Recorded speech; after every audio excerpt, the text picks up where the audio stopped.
I am Chelsea, 30 years old, and a forensic accountant for one of the largest corporate financial firms on the East Coast. 6 days after my husband and I moved into our brand new home, my phone rang. It was the previous owner. Her voice trembled as she told me she forgot to disconnect a hidden security camera in the home office. She told me she saw my husband and his mother doing something unthinkable. She explicitly warned me not to tell him and to act quietly. My blood ran cold, and the phone nearly slipped from my hand. Before I continue this story, let me know where you are watching from in the comments below. Hit like and subscribe if you have ever had to outsmart someone who thought you were an absolute fool. Buying this house was supposed to be the ultimate milestone of my life.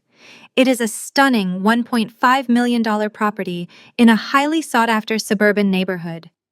I paid the down payment entirely out of my own pocket. My job as a forensic accountant pays incredibly well, but it demands relentless logic, an eye for tiny discrepancies, and a natural suspicion of human behavior.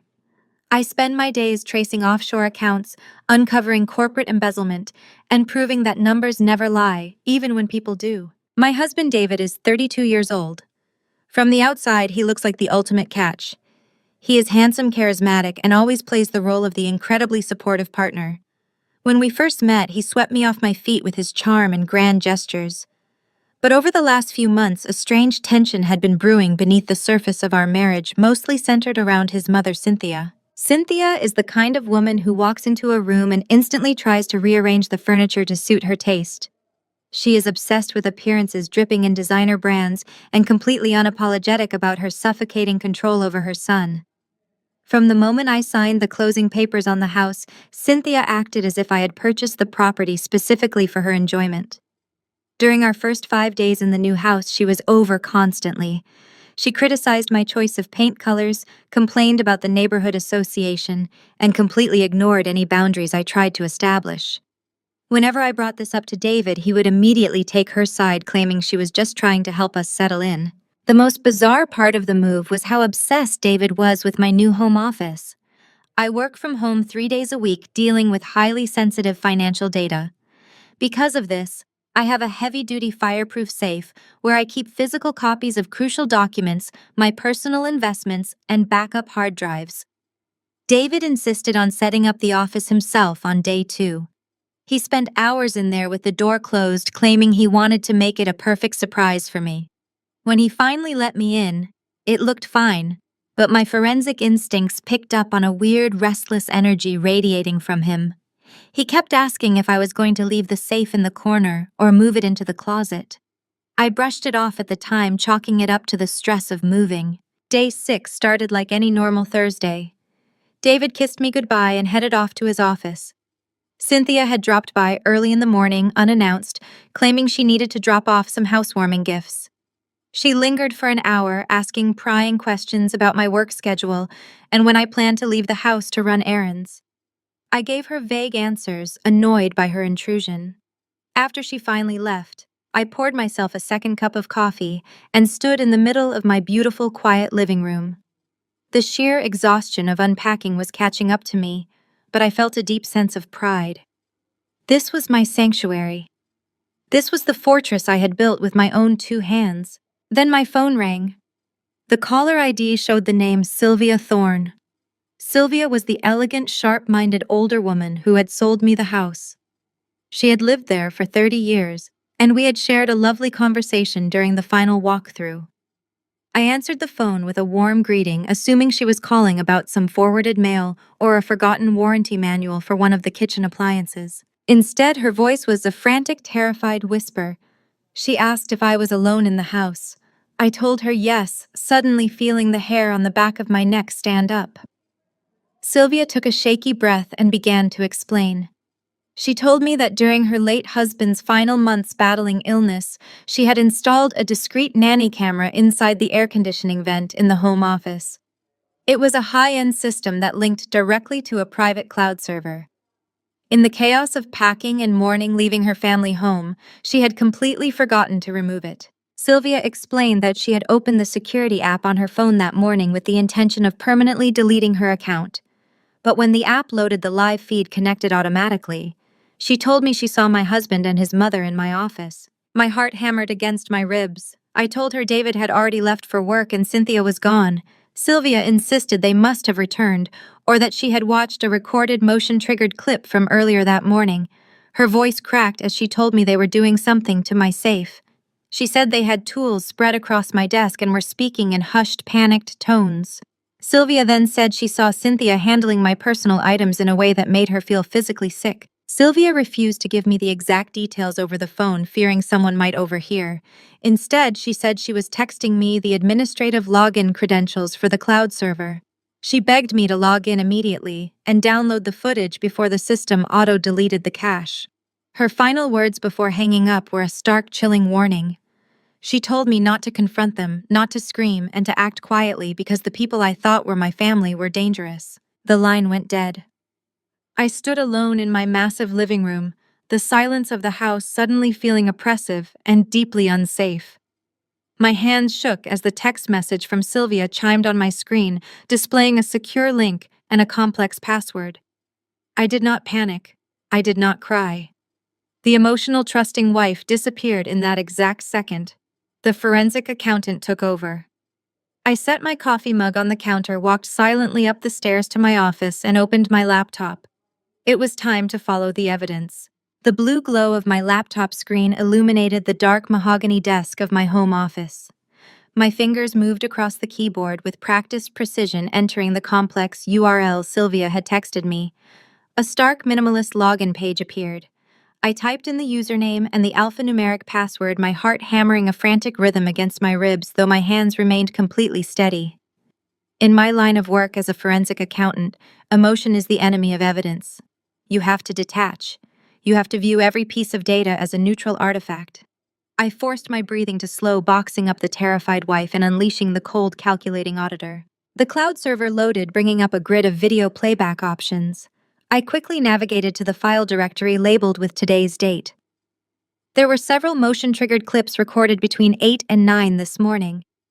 I clicked the first file, maximizing the video to fill my screen.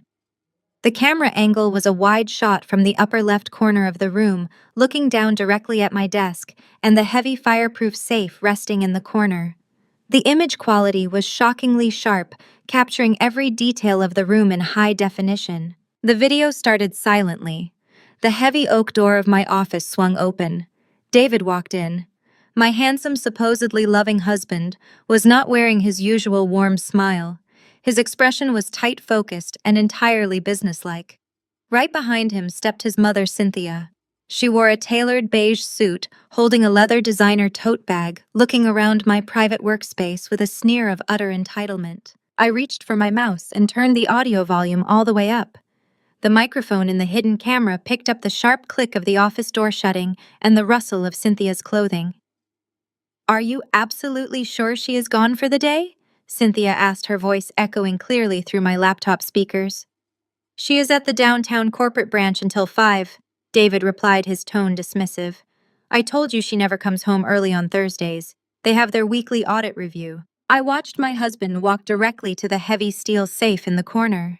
I had changed the digital combination 3 times since moving in, deliberately keeping the code strictly to myself.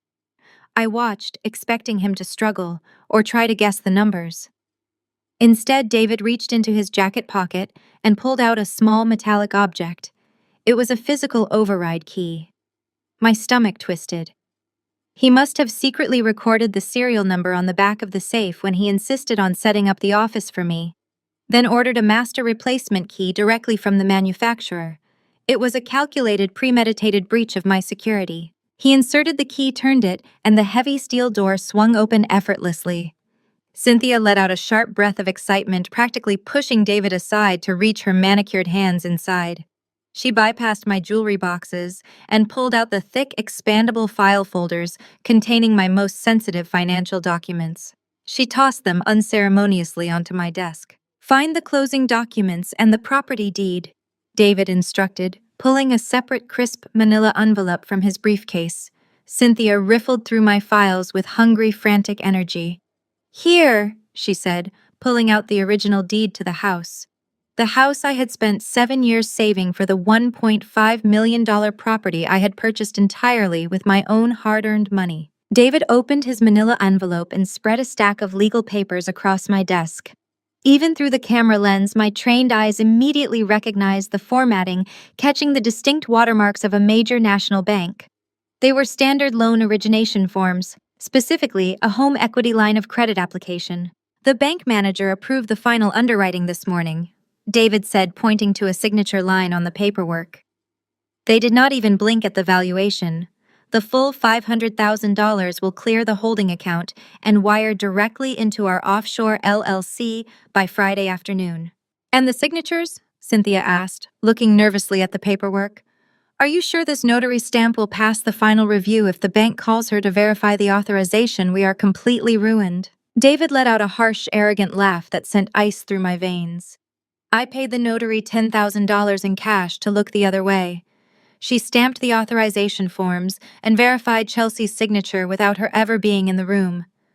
The bank has all the fake identification scans they need.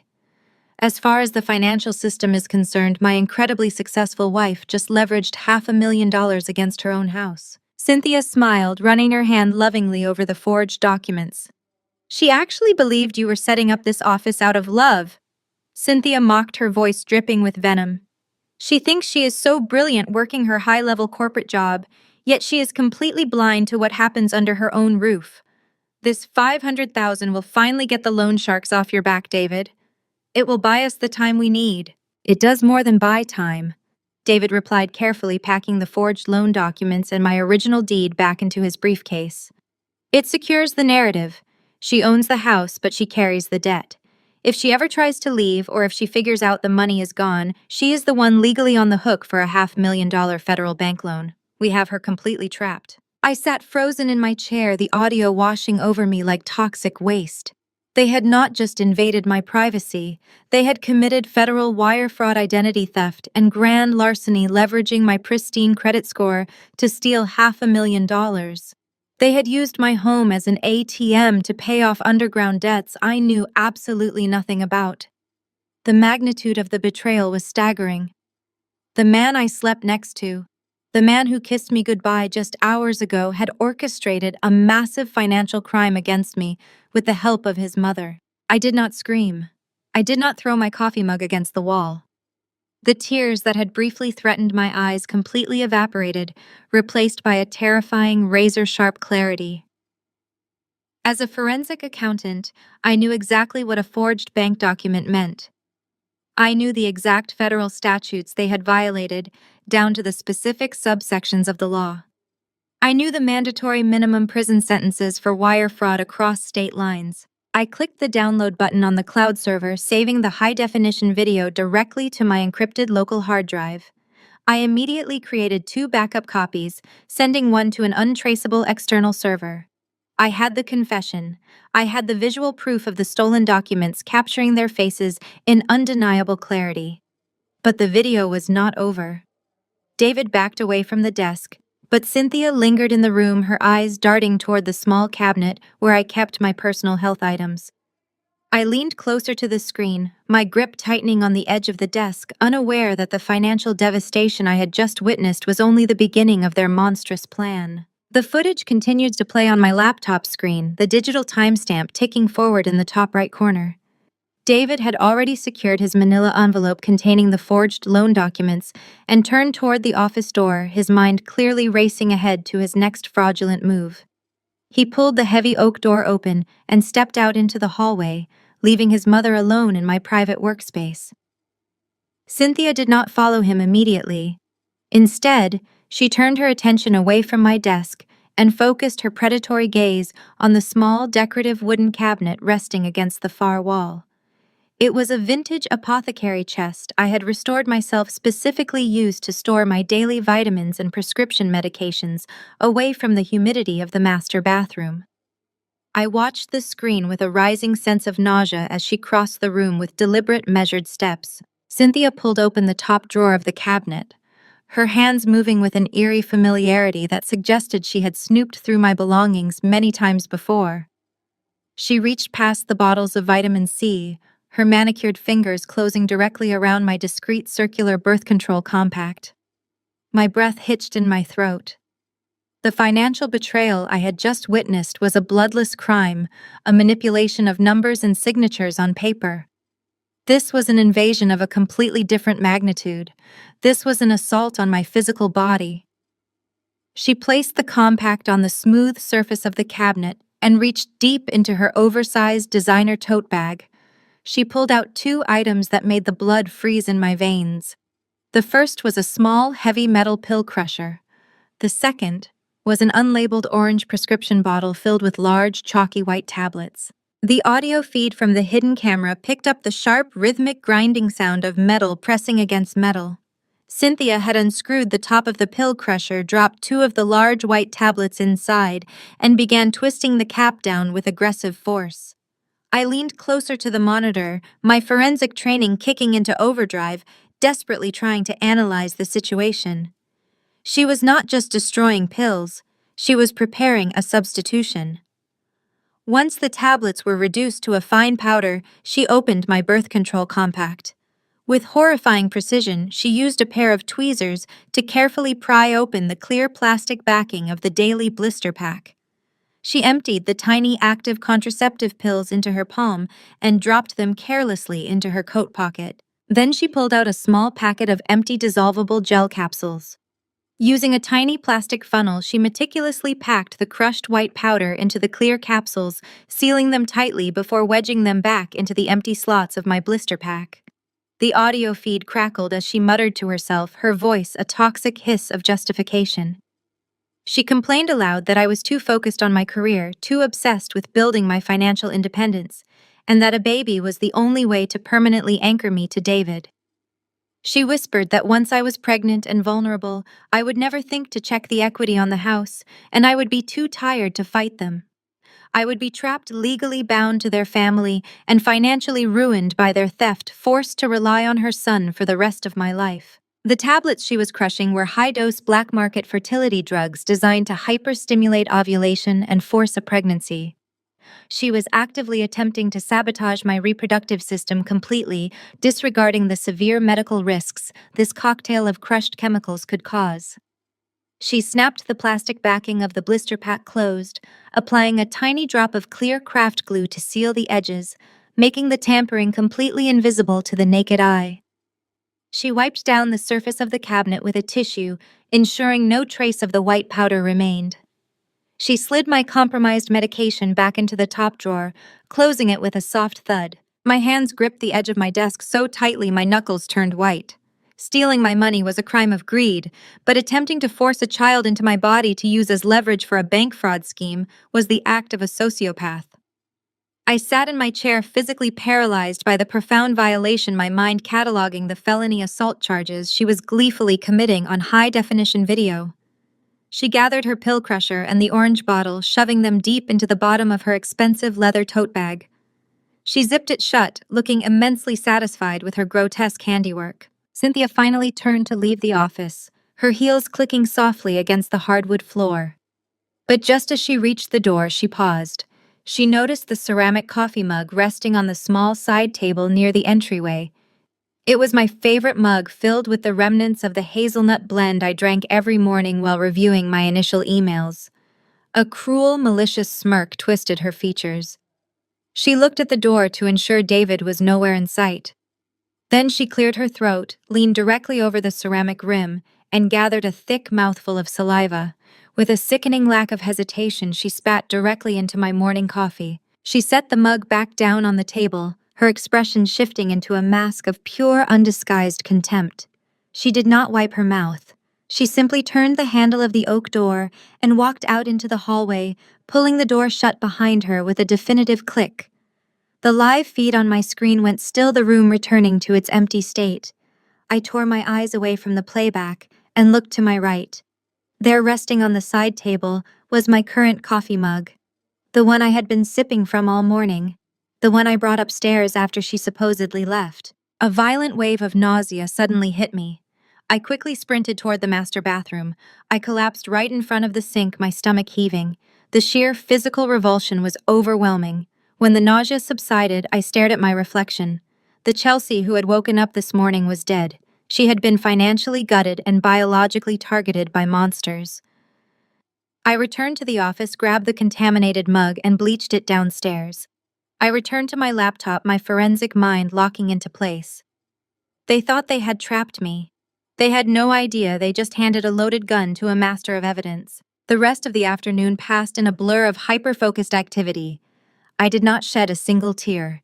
The initial shock had entirely burned away, leaving behind a cold, mechanical precision that I usually reserved for dissecting million-dollar corporate fraud cases. I spent hours fortifying my digital defenses.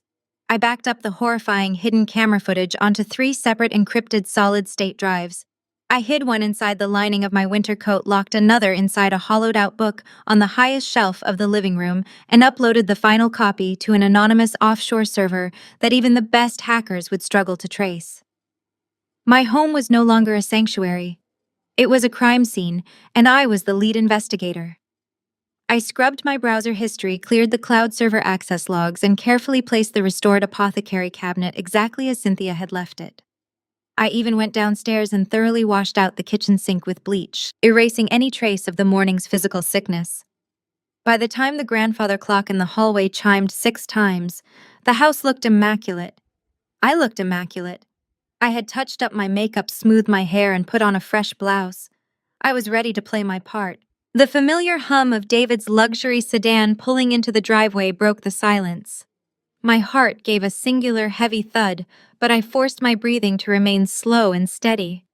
I heard the car door slam, followed by his confident footsteps approaching the front porch. The key turned in the lock, and the heavy oak door swung open. David stepped into the foyer, bringing the crisp evening air with him. He looked like the poster child for suburban success. His tailored suit fit perfectly, his hair was immaculately styled, and he wore a bright, easy smile that reached all the way to his eyes. He played the role of the doting, exhausted but loving husband with terrifying perfection. If I had not spent the morning watching him orchestrate my financial ruin and cover up his mother's felony assault, I would have run into his arms. "Honey, I am home," he called out, his voice rich and melodic. I walked out of the kitchen, wiping my hands on a dish towel, arranging my features into a mask of pleasant domesticity. "Hey, you," I replied, my voice light and entirely normal. From behind his back, David produced a massive, extravagant bouquet of deep red roses. The arrangement was enormous, at least 3 dozen premium blooms, wrapped in expensive embossed floral paper with a thick satin ribbon. It was the kind of ridiculous, over-the-top gesture he used to make when we first started dating, a gesture designed to sweep me off my feet and blind me to anything else. "For the most beautiful woman in the world," David said, closing the distance between us and presenting the flowers with a theatrical bow. "I know the move has been incredibly stressful, and you have been working so hard setting up the new office. I just wanted to remind you how much I appreciate you. You are the foundation of this family, Chelsea." The sheer audacity of his words almost made me laugh. He was calling me the foundation while actively using a sledgehammer to destroy my life. I reached out and took the heavy bouquet, letting my fingers brush against his. His skin felt warm while mine was ice cold. "David, they are absolutely gorgeous," I said, burying my nose in the soft petals to hide the disgust tightening my jaw. "You really did not have to do this." "Only the best for my wife," he purred, leaning in to kiss my cheek. I forced myself not to flinch, allowing his lips to touch my skin. As I pulled the bouquet back to admire it, a small, thick card fell from the layers of wrapping paper and fluttered to the hardwood floor. It was a standard florist receipt. David was already turning away to take off his suit jacket, completely unbothered. I bent down and scooped up the small piece of paper. My eyes quickly scanned the printed text. The total was nearly $400. But it was the payment method at the bottom of the receipt that made the breath catch in my throat. It listed the last 4 digits of a premium platinum credit card. I have a photographic memory for numbers, and I knew every single account associated with my name and David's name. Those 4 digits did not belong to any card we actively used. However, my forensic mind instantly recognized the number sequence. 3 weeks ago, my credit monitoring app had pinged me about a new account inquiry. David had brushed it off, claiming he was just checking rates for a potential car lease. He had explicitly told me he never followed through with the application. But here was the proof printed in stark black ink. He had secretly opened a high-limit credit card entirely in my name, bypassing my alerts, and he was currently standing in my foyer using my own stolen credit to buy me apology flowers. The roses were not a gift. They were another piece of evidence of his financial parasitism. I folded the receipt into a tiny square and slipped it silently into my pocket. I looked up at David. He was loosening his tie, looking around the pristine living room with absolute satisfaction, entirely convinced that his web of lies was holding strong. He thought he had outsmarted me. He thought I was just a naive, trusting woman who would blind herself to his monstrous behavior as long as he brought home expensive flowers. My forensic accountant instincts fully locked into place, sealing away the last remnants of the woman who had loved him. I did not scream. I did not confront him about the safe, the forged loan, the tampered pills, or the stolen credit card. A confrontation now would only give him the chance to destroy evidence and scramble his defenses. I needed him comfortable. I needed him arrogant. I walked toward him holding the bouquet of roses bought with my own stolen identity. I looked directly into his eyes and gave him a slow, chilling smile. It was a smile completely devoid of warmth, a perfect mirror of his own deception. "Thank you, David," I whispered softly. "I promise you I am going to give you exactly what you deserve." He smiled back, oblivious to the double meaning, oblivious to the fact that his wife was already gone. In her place was an auditor, who was silently vowing to orchestrate a legally airtight, devastating trap that would strip him of his freedom, his family, and every single thing he held dear. The game had officially changed. The entire week leading up to the housewarming party was a masterclass in psychological endurance. I played my part flawlessly. I watered the roses David bought with my stolen credit card. I smiled over morning coffee knowing his mother had spat in my mug just days prior. I went to work, analyzed corporate fraud by day, and spent my nights meticulously building a shadow file on my own husband and mother-in-law. By the time Saturday evening arrived, the house was filled with the scent of expensive catered hors d'oeuvres and the loud chatter of 50 guests. This was supposed to be a celebration of our new home.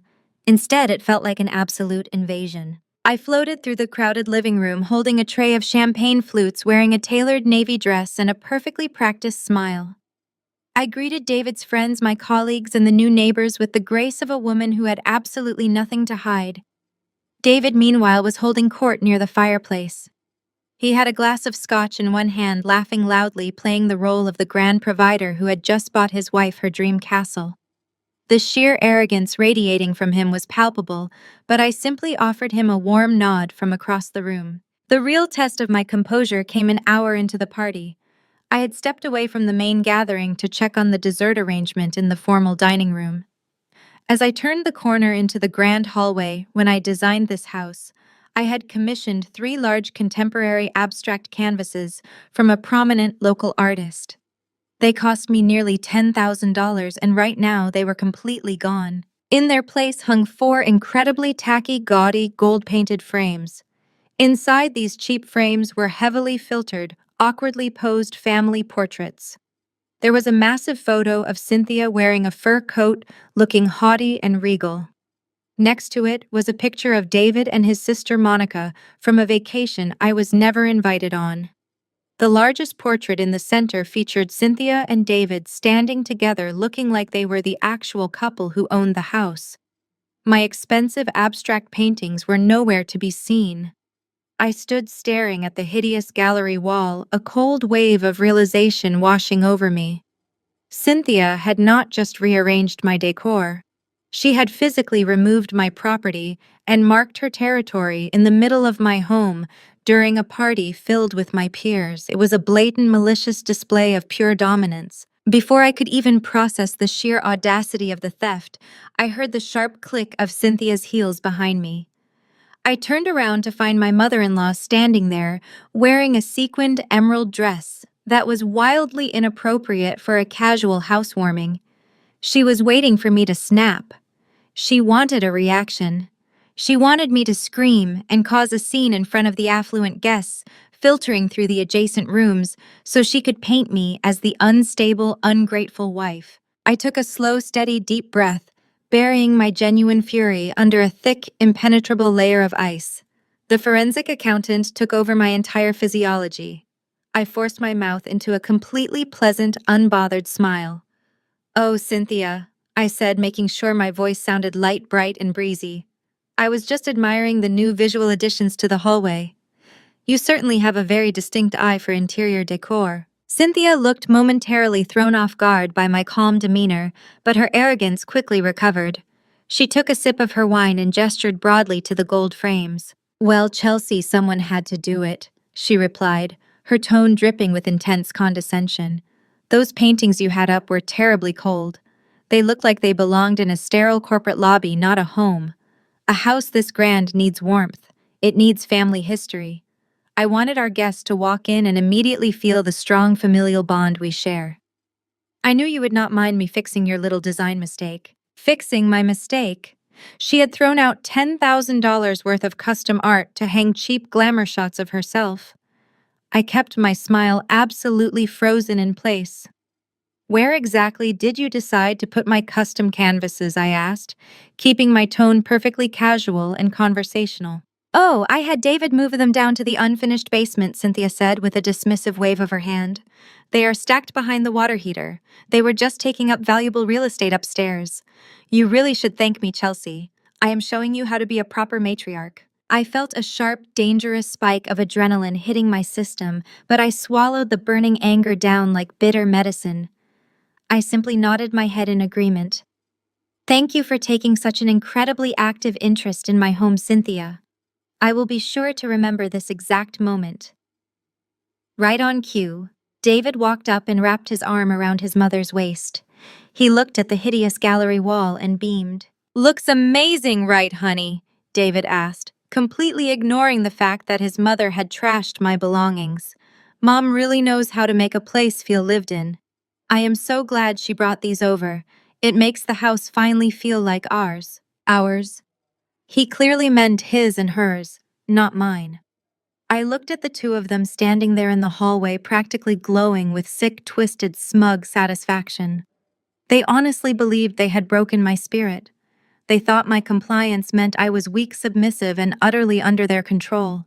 They had no idea that every boundary they crossed, every stolen item, and every public act of disrespect was just adding another ironclad layer to the legal trap I was building beneath their feet. I simply smiled, playing the perfect host, eagerly waiting for the night's end. I left the hallway and seamlessly folded myself back into the bustling crowd, offering polite nods and refilling empty glasses.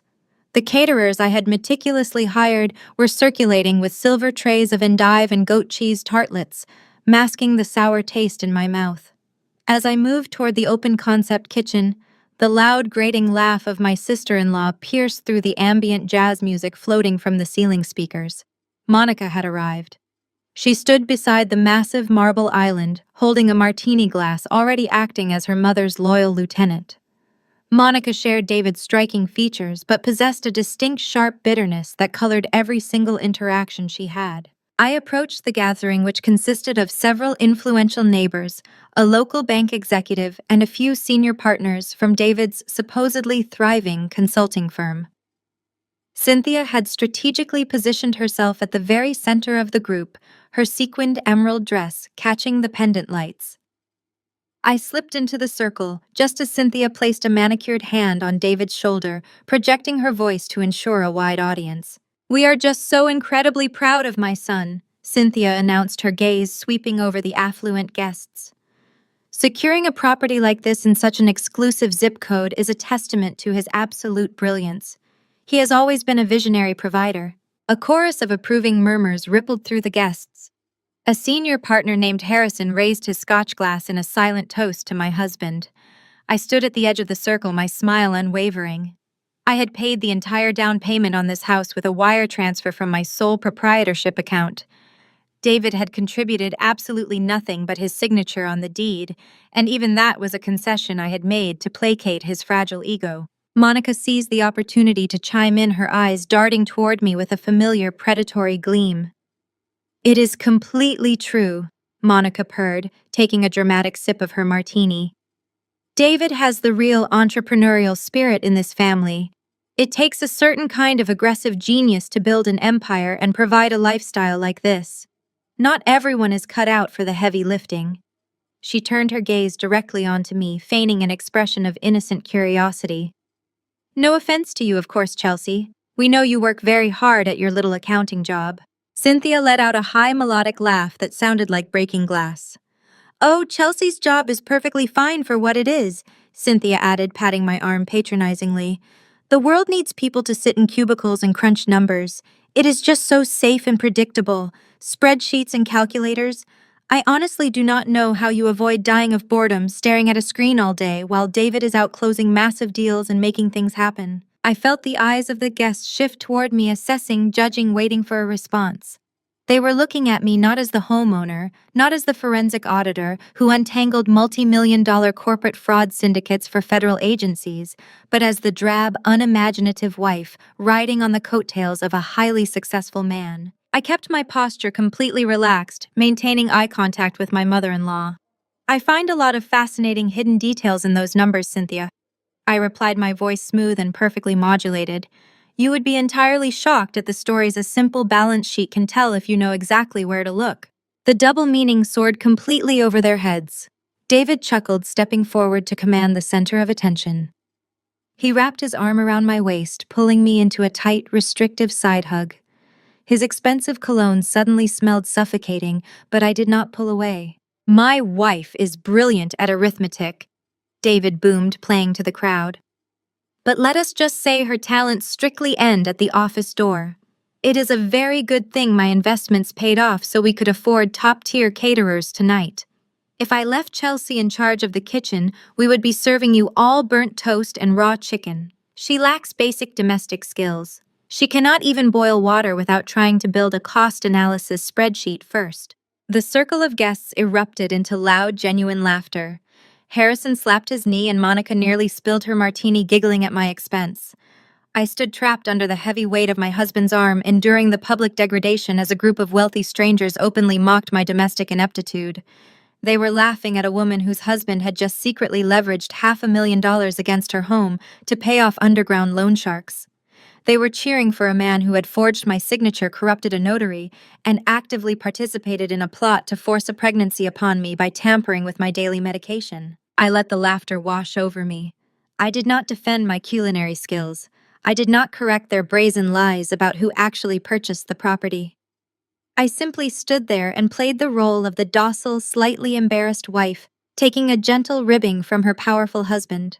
Every single insulting syllable they uttered was catalogued in my mind. The more arrogant they became, the sloppier their impending mistakes would be.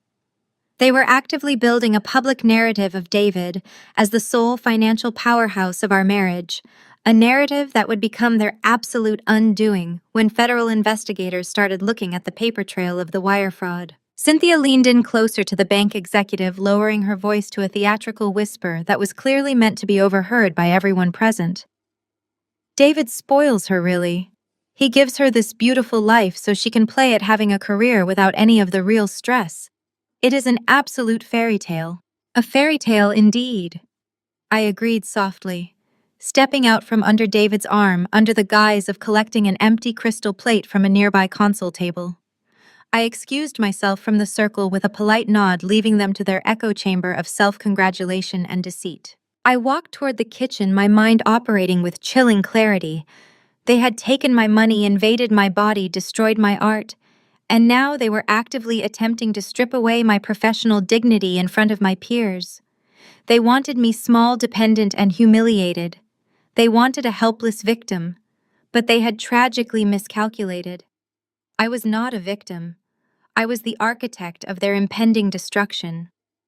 I deposited the empty plates into the sink, the cold water splashing against my hands, grounding me in the present reality. The party would eventually end, the guests would leave, and the real work of dismantling David and his monstrous family would officially begin. The cold water running over my hands from the kitchen faucet provided a sharp grounding contrast to the burning rage I had just suppressed in the hallway. I meticulously dried my fingers on a linen towel, calculating my next move when a deep, resonant voice broke the quiet isolation of the kitchen. I apologize for my wife and her mother. I truly do. I turned to see Devin standing in the doorway. At 34, Devin was an incredibly successful orthopedic surgeon, a man whose quiet dignity stood in stark contrast to the loud, abrasive entitlement of the family he had married into. He was African American, tall and solidly built, usually wearing a warm, easy smile. Tonight, however, that smile was entirely absent. He looked exhausted, his broad shoulders slumped as he stepped into the kitchen and let the swinging door close behind him, shutting out the raucous noise of the party. I leaned against the marble counter, observing him carefully. Devin had always been the outlier in their family dynamic. He worked grueling hours at the hospital saving lives and rebuilding shattered bones while Monica spent his substantial income on designer handbags and country club memberships. He was a man of substance trapped in a shallow transactional marriage. "You do not need to apologize for them, Devin," I replied, keeping my voice low and measured. "They are entirely responsible for their own behavior." He let out a harsh, bitter exhale, dragging a hand over his close-cropped hair. "It is disgusting, Chelsea. The way they speak to you, the way they parade around this house like they built it from the ground up. I see exactly what they are doing. Monica thinks I do not notice the constant digs, the superiority complex. It makes me sick to my stomach." I stayed silent, allowing him the space to vent. In my line of work, silence is often the best interrogation tool. People abhor a vacuum and will rush to fill it with the truth. Devin paced across the kitchen tile, his frustration boiling over. "I am at my breaking point with all of them. The arrogance is bad enough, but the financial pressure is becoming unhinged. Cynthia cornered me again yesterday. She has been relentlessly pushing me to liquidate my surgical practice dividends and sink them into this ridiculous scheme she calls a family investment fund." My forensic senses flared to life. I locked my eyes onto his, maintaining a carefully neutral expression of sisterly concern. "A family investment fund? I do not think David has ever mentioned that to me." "Of course he has not," Devin scoffed, leaning against the island opposite me. "Because it operates entirely in the shadows.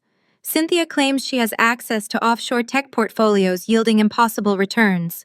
She wants me to wire $300,000 into a holding account by the end of the month. She says David is already heavily invested and that I am hurting the family's legacy by holding out. But every time I ask to see a prospectus, a balance sheet, or even a basic tax ID for the fund, she acts highly offended and accuses me of not trusting my own family." The puzzle pieces snapped together with terrifying clarity. The $500,000 home equity loan David was secretly finalizing against my house was not just to pay off a random underground debt. It was the capital they needed to legitimize Cynthia's fraudulent phantom fund. They were running a localized Ponzi scheme using my stolen equity to show Devin fake returns, attempting to bleed the brilliant surgeon dry. They were cannibalizing the spouses they had married. "You are absolutely right to be skeptical, Devin," I said softly, choosing my words with extreme precision.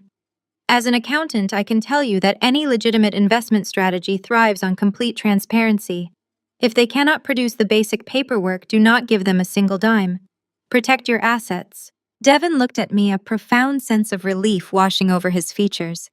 He had finally found the one sane person in the room. "Thank you, Chelsea. I thought I was losing my mind. I am consulting my private attorney on Monday to lock down my individual accounts. I am not letting them drag me down with them." He pushed off the counter, offering me a small, genuine smile of solidarity, before turning back toward the swinging door to rejoin the nightmare in the living room. As the door swung shut, leaving me alone once more, my heart hammered a steady, rhythmic beat against my ribs. I had the motive. I had the secondary target. Now I needed the raw, unfiltered data to rip their entire operation out by the roots. The party was reaching its peak volume. The heavy bass of the music and the overlapping conversations created a dense wall of sound, the perfect acoustic cover for an auditor, ready to go on the offensive. I slipped out of the kitchen through the secondary butler's pantry, bypassing the main living area, and glided silently down the carpeted corridor toward the front coat room. When the guests had arrived, Cynthia and David had directed everyone to leave their coats and purses in the massive walk-in closet near the foyer. I opened the door, slipped inside, and shut it firmly behind me, plunging the space into semi-darkness illuminated only by the soft glow of the hallway light bleeding under the door crack. I reached under the hem of my dress, unstrapping a small specialized device taped to my thigh. It was a military-grade short-range RFID and data cloner, a piece of hardware I utilized during high-level corporate security audits to test vulnerabilities in access cards and encrypted devices. It was no larger than a standard smartphone, but it possessed the processing power to rip digital information straight out of the air. I moved swiftly through the racks of expensive coats. I located David's tailored suit jacket, first hanging neatly near the front. I slipped my hand into the inner breast pocket and retrieved his leather wallet and his secondary private smartphone, the one he claimed he only used for international client calls. I powered on the scanner, pressing it directly against the stack of credit cards. The device vibrated twice silently, capturing the encrypted magnetic data and RFID chips from every card in his possession, including the platinum card he had fraudulently opened in my name. Next, I connected a short, hardwired data cable from my scanner directly into the charging port of his private phone. It took exactly 45 seconds for the cloning software to bypass his basic biometric lock and dump a mirrored copy of his text messages, hidden photo albums, and encrypted emails directly into my localized drive. I returned his items to his jacket exactly as I had found them. I then turned my attention to the leather designer tote bag Cynthia had aggressively tossed onto the top shelf. I pulled the bag down, my skin crawling at the memory of her pulling the black market fertility drugs from this exact spot. I ran the scanner over her wallet, capturing her banking details before mirroring her own smartphone. The entire digital heist took less than 4 minutes. I secured the scanner back to my thigh, smoothed my dress, and exited the coat room completely undetected. I did not immediately return to the party. I needed to verify the integrity of the cloned data. I walked swiftly upstairs to the guest bathroom, locked the door, and turned on the exhaust fan to mask any sound. I pulled the scanner free, synced it to my own encrypted mobile device, and opened the newly cloned file directory belonging to my husband. I ran a quick keyword search algorithm through his private email inbox, scanning for Cynthia's name, banking terms, and property deeds. But the algorithm snagged on a massive hidden subfolder labeled with a single cryptic initial. I tapped the folder, my forensic instincts warning me that the financial fraud was only the outermost layer of his deception. The folder populated on my screen. It was not filled with bank statements or fake investment portfolios. It was filled with hundreds of high-definition photographs, medical records, and legal correspondence. I clicked on the first photograph. It was David standing in a brightly lit suburban park, smiling down at a little boy with familiar dark hair and striking hazel eyes. The boy was sitting on the shoulders of a beautiful blonde woman I had never seen before. I swiped to the next image. It was a hospital birth certificate. The father listed was David. The mother was a woman named Elena. The child's date of birth was exactly 4 years ago. I leaned against the cool porcelain of the bathroom sink, staring at the glowing screen. For 4 years, my husband had maintained an entirely separate secret family. He had a 4-year-old son. While I had been injecting myself with hormones, enduring agonizing rounds of failed IVF, and weeping over negative pregnancy tests, the man holding my hand and telling me our life was beautiful had a secret child hidden just across state lines. The child support payments, the hidden expenses, the desperate need for offshore cash. It all suddenly made a sickening, twisted sense. The financial fraud was just the engine required to fund his double life. He was bleeding me dry to build an empire for another woman. I locked my phone, my vision going dangerously sharp, ready to burn his entire world to ash. I took a steadying breath, splashed cold water on my wrists, and smoothed the fabric of my navy dress. I could not afford to let the mask slip now, not when I possessed the digital keys to their entire fraudulent kingdom. I unlocked the bathroom door and descended the stairs, stepping back into the cacophony of the housewarming party. For the next 3 hours, I was the epitome of the gracious, successful hostess. I poured wine, laughed at stale jokes from David's senior partners, and completely ignored the condescending glances Cynthia continuously shot my way. David paraded around the living room, a masterclass in performative arrogance, completely unaware that his stolen digital life was currently sitting in my pocket, quietly sealing his fate. Eventually, the last guest departed the front door, clicking shut behind a local bank executive. The sudden quiet of the house was deafening. Cynthia announced she was exhausted from her hostess duties and retired to the guest suite, while David, heavily intoxicated from celebrating his fake triumphs, stumbled upstairs and collapsed onto our king-sized bed. I waited in the dark hallway, listening to his deep, rhythmic snores reverberate through the upper floor. Once I was absolutely certain they were both deeply unconscious, I moved. I bypassed the master bedroom and headed straight for the basement, retrieving the stolen abstract canvases Cynthia had discarded, carrying them up to my secure home office, and locking the heavy oak door behind me. I sat down at my mahogany desk, the blue glow of my laptop screen serving as the only illumination in the room. I connected my encrypted mobile device to the computer and transferred the massive cache of cloned data from David and Cynthia's phones and wallets. This was my domain. I am a forensic accountant. I untangle complex webs of international corporate deceit for a living. Deconstructing the financial lies of suburban narcissists was going to be effortless. I opened the master file directory and launched an automated tracing software I had custom built for federal audits, instructing it to cross-reference every bank account routing number and transaction log I had intercepted. The software compiled the raw data, translating thousands of scattered digital breadcrumbs into a comprehensive, terrifyingly clear, chronological spreadsheet. I started with Cynthia's accounts. The matriarch, who had spent the entire evening loudly boasting about her elite investment portfolios and generational wealth, was a complete financial phantom. Her primary checking account held exactly $42.16. I dug deeper, pulling the archived credit reports and tax filings my software had scraped from her hidden email folders. The reality was stark and undeniable. Cynthia and her late husband had filed for total bankruptcy exactly 3 years ago. Their ancestral estate had been quietly foreclosed on. Their luxury vehicles were all leased under shell corporations, and the designer clothes she flaunted were purchased using a dizzying array of maxed-out credit cards, constantly rotating through balance transfers.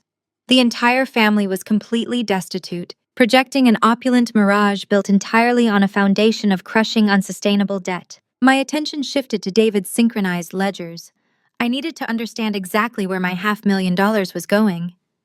I pulled up the wire transfer logs connected to the forged home equity line of credit. David had claimed to Cynthia on the hidden camera that the money was securing their narrative and paying off underground loan sharks. The cloned bank records proved he was not exaggerating. I traced a staggering $250,000 of my stolen home equity directly to an offshore, untraceable holding account utilized by an illicit high-stakes sports betting syndicate operating out of Macau. David was not an aggressive business genius. He was a degenerate, desperate gambling addict who had leveraged his wife's hard-earned property to save his own kneecaps from violent debt collectors. The gambling debts only accounted for half of the stolen funds. I isolated the remaining $250,000, watching the digital trail fragment into dozens of recurring automated transfers. I cross-referenced the routing numbers with the hidden folder I had discovered in the bathroom. The destination was a joint checking account listed under the name Elena Vance, the mother of his secret 4-year-old child. I opened the subfolder containing his legal correspondence. David was drowning in hidden family court litigation. Elena had hired an aggressive private attorney and was threatening to publicly expose his double life unless he paid a massive sum of back-owed off-the-books child support. She demanded private school tuition, luxury housing, and a permanent silence fee.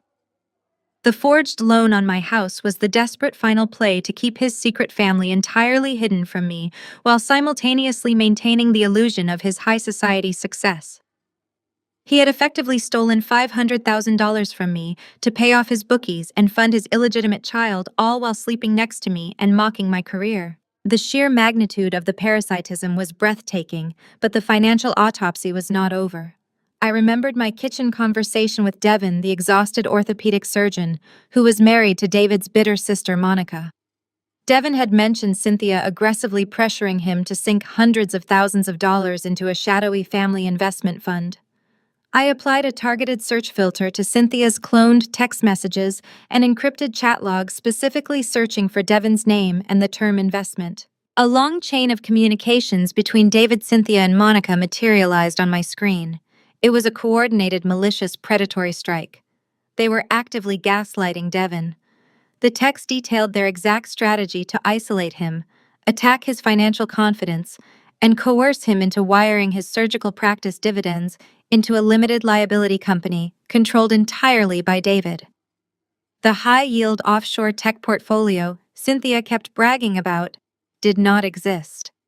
The company was a simple empty shell account designed to launder Devin's hard-earned medical salary directly into David's gambling debts and Cynthia's luxury credit card payments. Monica was fully complicit. She had texted David the exact routing numbers for Devin's private business accounts, advising her brother on the best psychological tactics to wear her husband down. They were a family of leeches finding successful, trusting, financially independent partners and systematically bleeding them dry to fund their bankrupt aristocratic delusions. They viewed me and Devin not as spouses, but as unconsenting human resources to be mined. I sat back in my leather chair, the glow of the monitor reflecting in the dark office. The anger I felt earlier had crystallized into absolute glacial clarity. I possessed the entire blueprint of their criminal enterprise. I had documentary evidence of federal wire fraud, identity theft, grand larceny, conspiracy to commit fraud, and felony pharmaceutical tampering. Exposing them to the police immediately would only result in a messy, drawn-out legal battle, where David would likely try to hide behind bankruptcy protections and shift the blame. I did not just want them arrested. I wanted them completely humiliated, financially obliterated, and trapped in a web of their own making. I wanted them to experience the exact level of devastation they had gleefully planned for me. I began meticulously exporting the compiled dossiers, structuring the evidence into an airtight, undeniable prosecution package. I highlighted the offshore transfers, tagged the fake corporate documents, and isolated the communications proving Monica's complicity in the scheme against Devin. Tomorrow, I would implement the next phase of the counterstrike. I needed an ally on the inside, someone with the resources and the motivation to help me trigger the collapse of the entire family structure. It was time to give Devin a very detailed look at his in-laws' actual balance sheets. I did not sleep. By the time the pale, cold light of dawn finally crept through the wooden blinds of my home office, my strategy was entirely crystallized. I had the digital evidence securely backed up on 3 separate encrypted drives, but raw data without flawless execution is nothing more than trivia. I needed a predator to help me deploy it. I showered dressed in a sharp charcoal suit that practically functioned as armor, and walked out the front door while David was still heavily passed out, loudly snoring off his scotch and his pathetic delusions of grandeur. My destination was a sleek, imposing glass high-rise in the center of the financial district. I was not there to consult a standard divorce attorney who would waste billable hours arguing over throw pillows, vehicle leases, and standard alimony. I needed a completely different class of legal representation. I was there to meet Arthur Harrington. Harrington was widely considered a notorious bloodthirsty shark within the city's elite legal community. He possessed a rare and highly lethal dual expertise in vicious high-net-worth family law and federal financial fraud litigation. He did not draft amicable settlements or mediate polite separations. He orchestrated absolute unrecoverable financial massacres.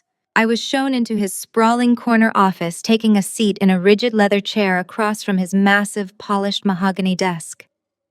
I did not waste his expensive time with tears, emotional backstories, or complaints about a broken heart. I operated with the same cold, clinical detachment I applied to my corporate audits.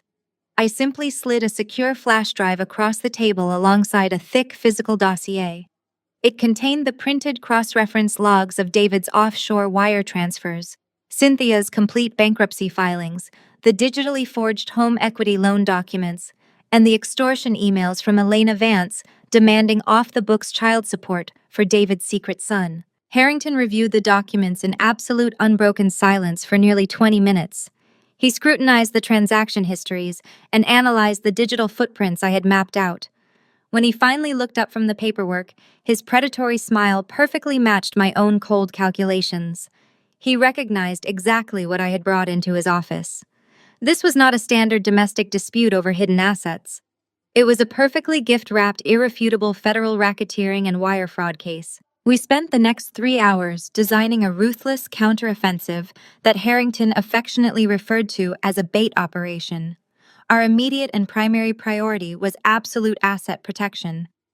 While David had successfully hijacked $500,000 in equity from the house, the vast majority of my personal liquid wealth from my forensic accounting firm was still sitting untouched in independent domestic accounts that he had not yet managed to breach.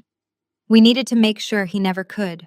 Harrington brought in his senior wealth management partner, and together we systematically dissolved my entire domestic portfolio.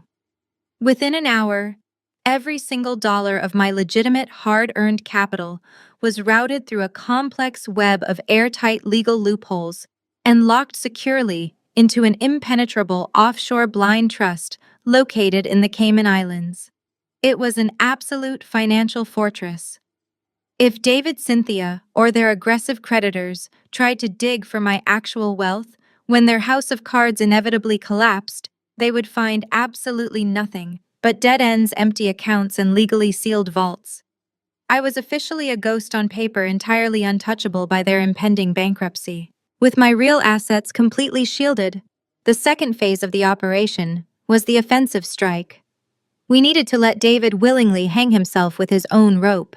He still had unrestricted access to the compromised joint account, where the remaining funds from the fraudulent home equity loan were temporarily parked.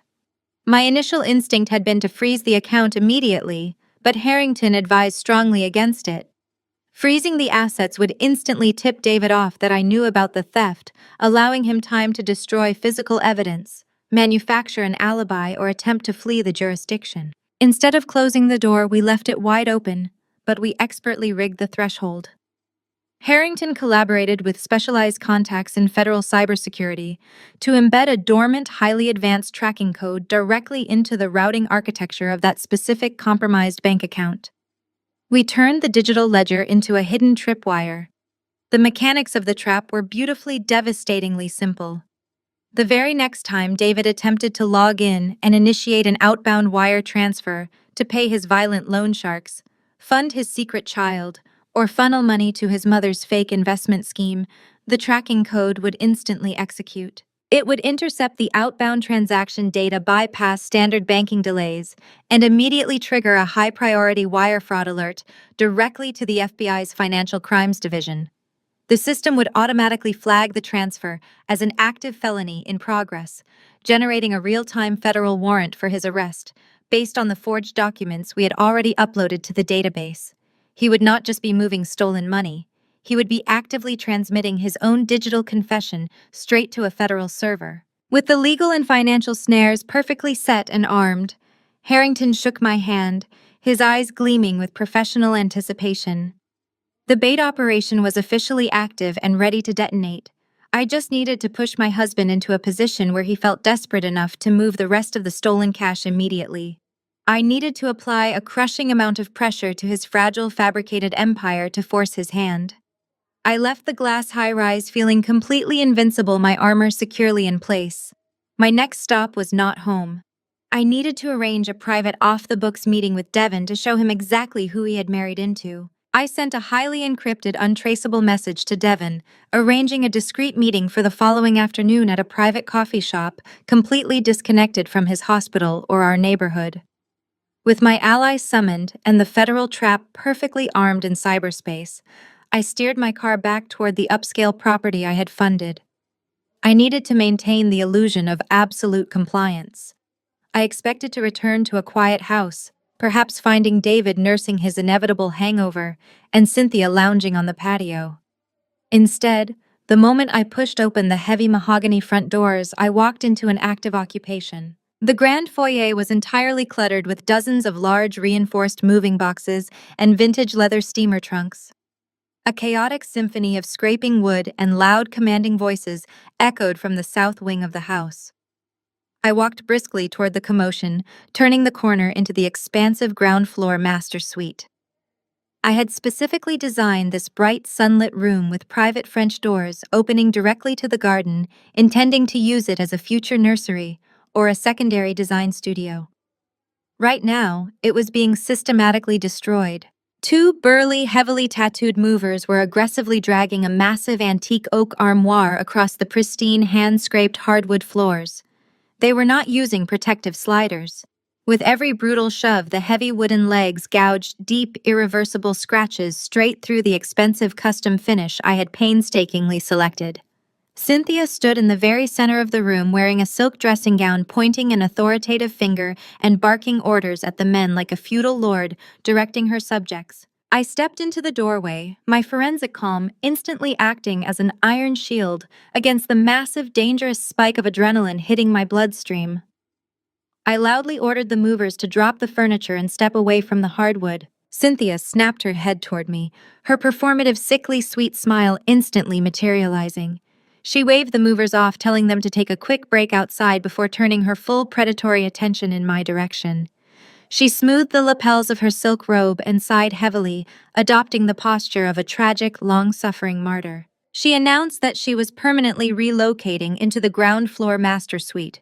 Her tone was completely matter-of-fact, leaving absolutely no room for debate. She claimed that the stairs leading to the upper guest quarters were suddenly causing her severe, debilitating joint pain and triggering acute staircase-induced vertigo.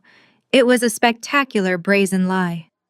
Less than 12 hours prior, I had watched this exact woman navigate a crowded party wearing 4-inch designer stilettos while balancing a full martini glass without a single tremor. I stepped forward to halt the invasion, calmly informing her that this room was strictly off limits and that she needed to move her belongings back upstairs immediately. Cynthia did not retreat. Instead, the physical dynamic of the conflict escalated with terrifying speed. She closed the distance between us, physically blocking my path and invading my personal space. Her hand shot out, gripping my forearm with a bruising, startling strength that completely belied her supposedly fragile state. Her heavy emerald cocktail ring dug painfully into my skin. Her fake smile instantly vanished, replaced by a cold, venomous sneer. She leaned in so close I could smell the stale mints on her breath. She hissed that this was her family estate, now that her son had paid for every single brick, and that I was nothing more than a temporary, utterly replaceable guest, living entirely on their generosity. She squeezed my arm hard enough to leave a deep, blossoming purple bruise, before violently shoving my arm away just as the sound of heavy footsteps approached the hallway. David strode into the room, impeccably styled in a casual weekend polo, looking completely unfazed by the blatant physical aggression his mother had just displayed. I immediately turned to my husband, showing him the red marks on my arm, and demanding that he put a stop to this hostile takeover of my property. David did not even look at my bruised arm. He immediately pivoted to a masterclass in aggressive, suffocating gaslighting. He crossed his arms over his chest, looking down at me with an expression of profound theatrical disappointment. He loudly declared that I was being hysterical, ungrateful, and disgustingly selfish. He claimed his mother was practically an invalid suffering from immense silent agony just to participate in our daily lives, and that my lack of basic human empathy was deeply concerning to him. He cornered me against the doorframe, physically trapping me between his broad shoulders and the wall. He adopted a tone of mock patience, the specific infuriating cadence a frustrated parent uses with a tantrum-throwing toddler. He stated that the ground floor master suite was unfortunately completely insufficient for his mother's urgent medical needs in its current state. He demanded that I authorize an immediate wire transfer of $50,000 by the end of the business day to completely renovate the ensuite bathroom. He insisted they needed to instantly tear out the existing plumbing to install imported marble accessibility features, a therapeutic steam shower, and a custom medical-grade sauna to soothe Cynthia's imaginary ailments. He justified this blatant extortion by loudly proclaiming that he carried the massive financial burden of this entire marriage on his back. He told me the absolute least I could do was liquidate a tiny fraction of my little accounting savings to help care for his ailing mother. He demanded the $50,000 be wired directly into our shared domestic checking account so he could personally hire the contractors tomorrow morning. A profound electric realization washed over me, chilling me to the absolute bone. He was pushing the exact button I needed him to push. He did not want a therapeutic steam shower for Cynthia. He was desperate. Elena Vance or the Macau gambling syndicate was likely threatening him, and he needed liquid cash today. He was demanding I transfer my money into the exact compromised bank account that Harrington and the federal cybersecurity experts had just rigged with the dormant FBI wire fraud trigger. If I transferred that money, David would immediately attempt to wire it offshore or to his secret family, instantly tripping the federal alarm and generating his own arrest warrant. I maintained my act of the beaten submissive wife. I lowered my eyes gently, rubbing my bruised arm, and slowly nodded my head. I quietly agreed to his outrageous demands, promising to initiate the bank transfer the moment I booted up my laptop. I watched the pure, unfiltered arrogance radiate from David's face as he smirked at his mother. Both of them absolutely convinced they had finally broken my spirit, completely unaware that he had just aggressively demanded the shovel he would use to dig his own federal grave. I retreated up the stairs to my office, my posture deliberately slumped to maintain the illusion of a defeated woman while my mind raced with absolute hyper-focused precision. I closed the heavy oak door behind me, immediately booting up my encrypted laptop. My fingers flew across the keyboard as I accessed my secured personal accounts, isolating exactly $50,000. I initiated the transfer, routing the funds directly into the compromised joint account. This was the account David had drained for his Macau syndicate and his secret family, the very same account Harrington and his federal contacts had successfully rigged with the dormant wire fraud tracking code. The money hit the ledger, sitting there like a fresh, bloody carcass, dropped right into the center of a shark cage. The digital tripwire was now completely primed, waiting for David to take the bait. I barely had time to close the banking portal when the office door swung open without a knock. David strode into the room, the aggressive, domineering posture from the ground floor, now replaced by an equally nauseating display of slick, manufactured charm. He had smelled the blood in the water. My immediate compliance downstairs had not just satisfied his greed, it had exponentially amplified it. Predators like David do not stop when you hand them a concession. They view compliance as a critical structural weakness, an invitation to break the vault entirely. He approached my desk, dropping a thick manila folder onto the mahogany surface. He leaned over, planting both hands on my desk, crowding my physical space once again. His voice was dripping with a patronizing, sickeningly sweet cadence. He told me that he appreciated my financial contribution to his mother's health, but that dealing with contractors' city permits and medical renovations was going to be a logistical nightmare. He claimed he did not want to continuously bother me with trivial financial approvals while I was busy running my forensic accounting firm. He framed his next demand as a profound act of husbandly devotion, a noble sacrifice to shield his busy wife from mundane household stress. He opened the folder and slid a dense, multi-page legal document across the desk toward me. It was a general, durable power of attorney. I kept my expression completely blank, though a dark, thrilling surge of adrenaline spiked in my chest. Harrington had warned me this exact escalation was highly probable. When you hand a narcissist a minor victory, they will immediately attempt a total coup. I briefly scanned the aggressively broad clauses David had likely downloaded from a cheap legal template site. If I signed it, I would be granting him unrestricted total legal authority to act as my proxy. He would possess the undisputed right to liquidate my businesses, access my private retirement accounts, sell the house out from under me, and legally bind me to any catastrophic debt he desired. It was an instrument of absolute financial ruin handed to me with a charming smile. He placed an expensive silver pen on top of the document, tapping the signature line with a manicured index finger. He casually mentioned that the contractors required proof of liquid asset management before they would begin tearing out the master suite's plumbing tomorrow morning.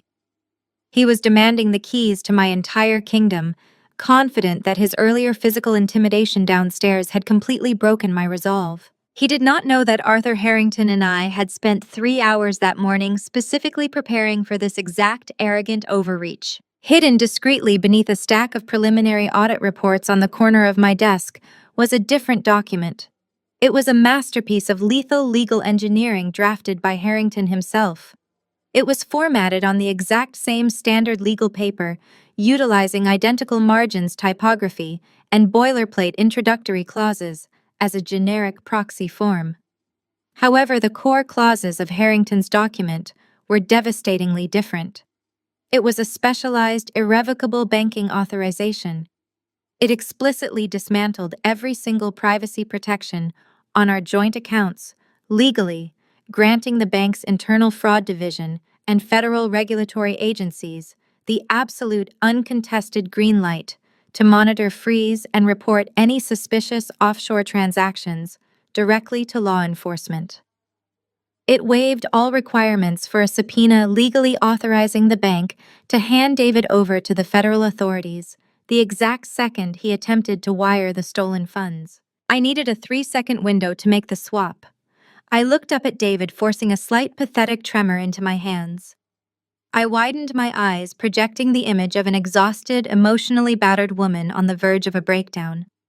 I let out a shaky sigh and asked him if he could pour me a glass of sparkling water from the carafe sitting on the credenza behind him, whispering that I felt lightheaded from the stress of the morning. The performance worked flawlessly. David let out a heavy, dramatic sigh of profound annoyance, rolling his eyes at my supposed fragility. He turned his back to me, taking 3 slow, arrogant steps toward the credenza. The moment his vision was diverted, I moved with the rapid, practiced efficiency of a street magician. I slid his fraudulent power of attorney off the desk, dropping it silently into the open drawer by my right knee. In the same seamless motion, I pulled Harrington's lethal authorization document from beneath the audit reports, sliding it precisely into the exact spot where David's document had been resting. The entire swap took less than 2 seconds. By the time David turned around holding a crystal glass of water with an expression of thinly veiled contempt, I was already holding the silver pen. I took the glass from him with a submissive nod, taking a small sip before lowering my eyes to the paper. I did not hesitate. I pressed the pen to the signature line and signed my name with a smooth, decisive stroke, executing the trap. I pushed the signed document back across the mahogany desk. David snatched it up immediately, his eyes flashing with a predatory, victorious gleam. He did not bother to read the dense legal paragraphs above my signature.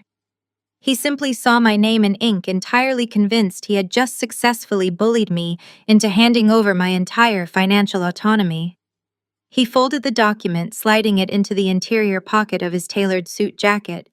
He gave me a condescending pat on the shoulder, telling me I had made the right choice for our family, before turning and striding confidently out of my office. The heavy oak door clicked shut behind him, plunging the room back into silence.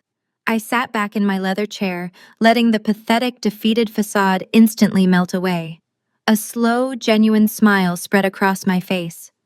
David believed he had just acquired the ultimate legal shield to protect his criminal enterprise. In reality, through his own blind, arrogant greed, I had just handed him a fully loaded gun pointed directly at his own chest.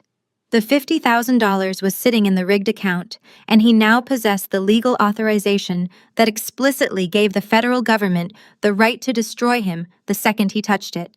The board was set. The bait was in place. It was time to leave the house and meet Devin. I stepped out of the house, the crisp autumn air a welcome contrast to the toxic environment I had just left behind.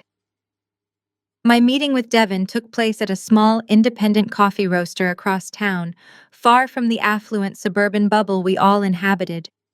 He arrived looking completely exhausted, the dark circles under his eyes, a testament to the grueling hours of his surgical residency and the relentless psychological warfare his wife Monica subjected him to daily.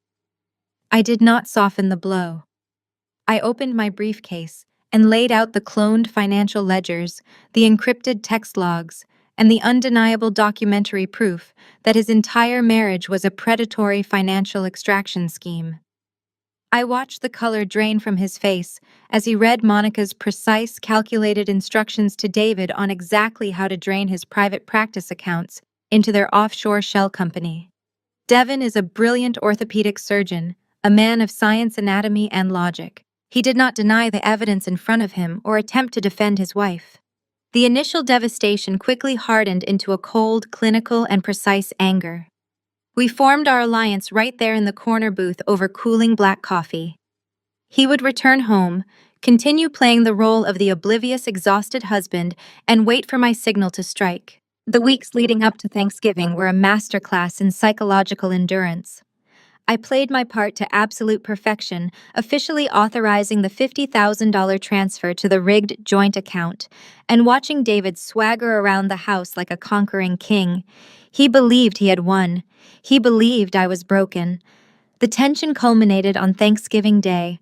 The holiday was traditionally a grand performative spectacle for Cynthia, an opportunity to flaunt her imagined aristocratic heritage to the rest of the neighborhood.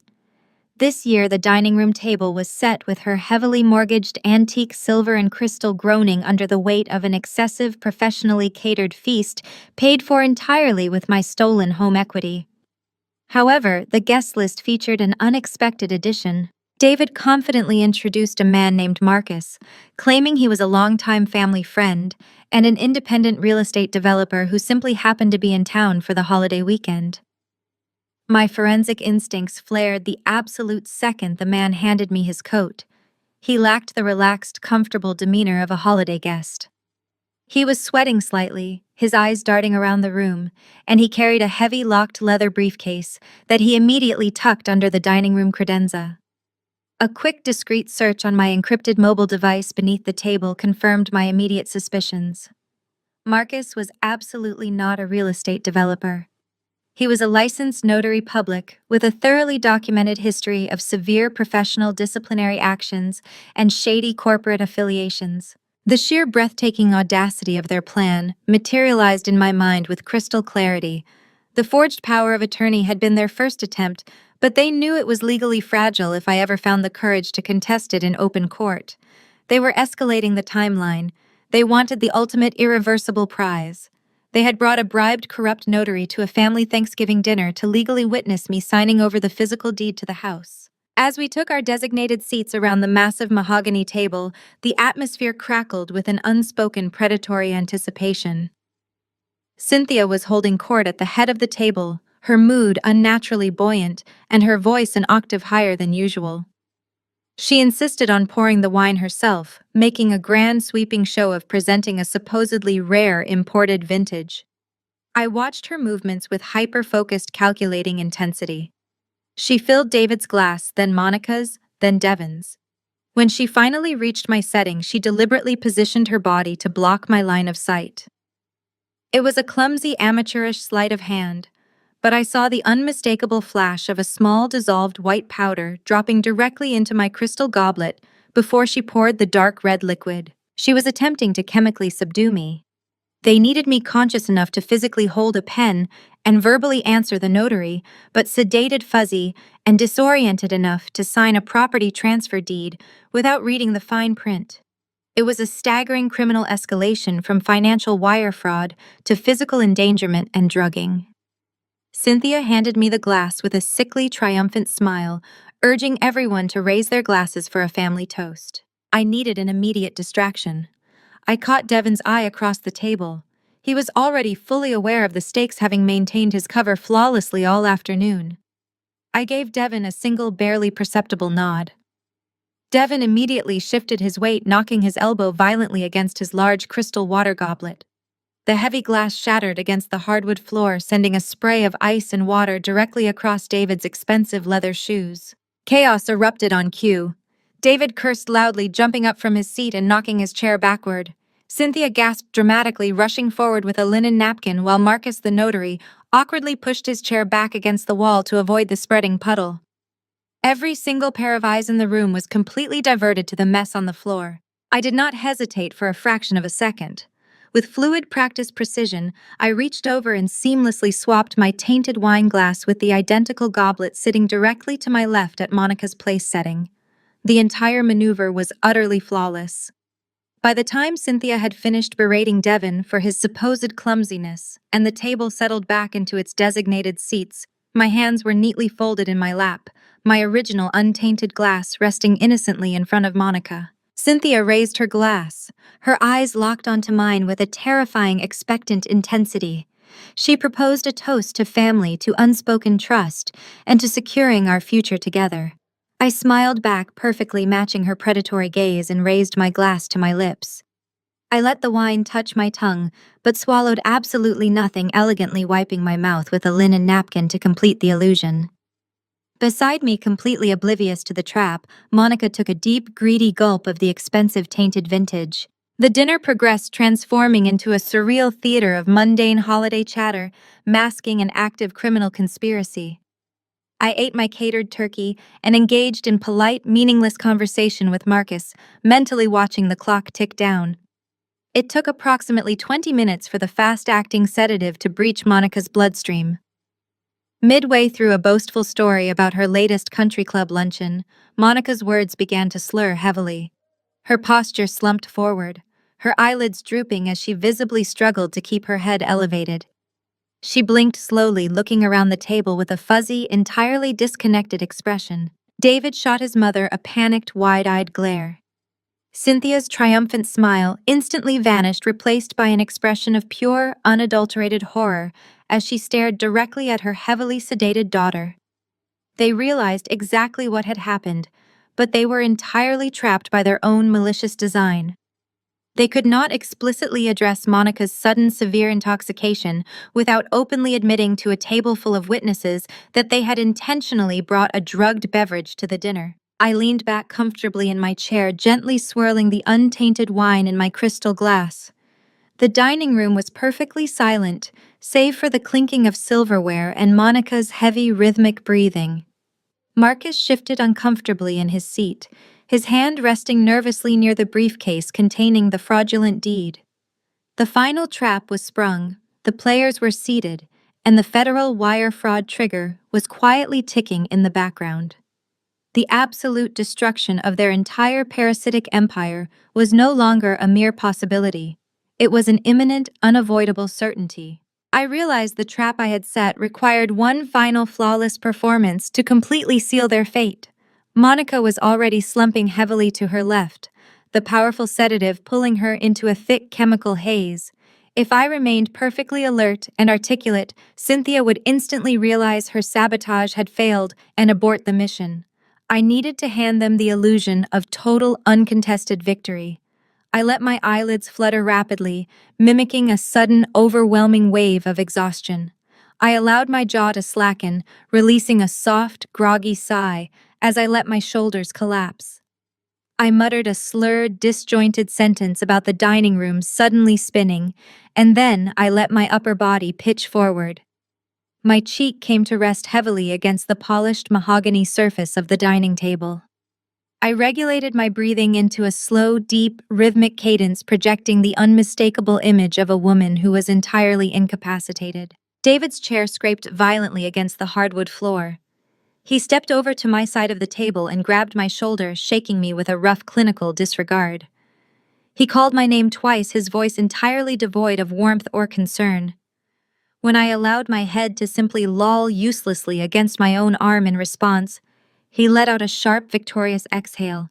He looked across the table at his mother and confidently announced that I was completely out. Cynthia let out a loud, breathless laugh of pure relief. She leaned back in her heavily upholstered chair, the polished aristocratic facade completely dissolving to reveal the vicious predator underneath. She casually mentioned that she must have aggressively overdosed the entire wine decanter just to ensure my complete submission, which perfectly explained Monica's current state of drooling, semi-conscious stupor. Instead of showing an ounce of maternal concern for her own heavily sedated daughter, Cynthia simply waved a dismissive hand at Monica. She coldly declared that her daughter would sleep it off, and that minor collateral damage was entirely necessary for securing their financial future. The potent chemical cocktail had destroyed whatever remained of Monica's social filter. Slumping precariously over her plate of catered turkey, Monica let out a wet, cruel giggle. She pointed a heavy, uncoordinated finger in my direction, slurring her words as she mocked my relentless dedication to my accounting firm. She gleefully referred to me as a pathetic, oblivious workhorse, bragging to the table about how easily they had funneled the money I earned directly into their offshore accounts, while I sat in my office crunching numbers. Cynthia eagerly joined the mockery, her voice dripping with a venomous, unrestrained malice. She poured herself a fresh glass of untainted wine from a separate bottle, raising it in a mock salute to my supposedly unconscious form. She leaned across the table, her face hovering inches from my ear, and delivered a revelation so monstrous it required every ounce of my willpower not to physically strike her.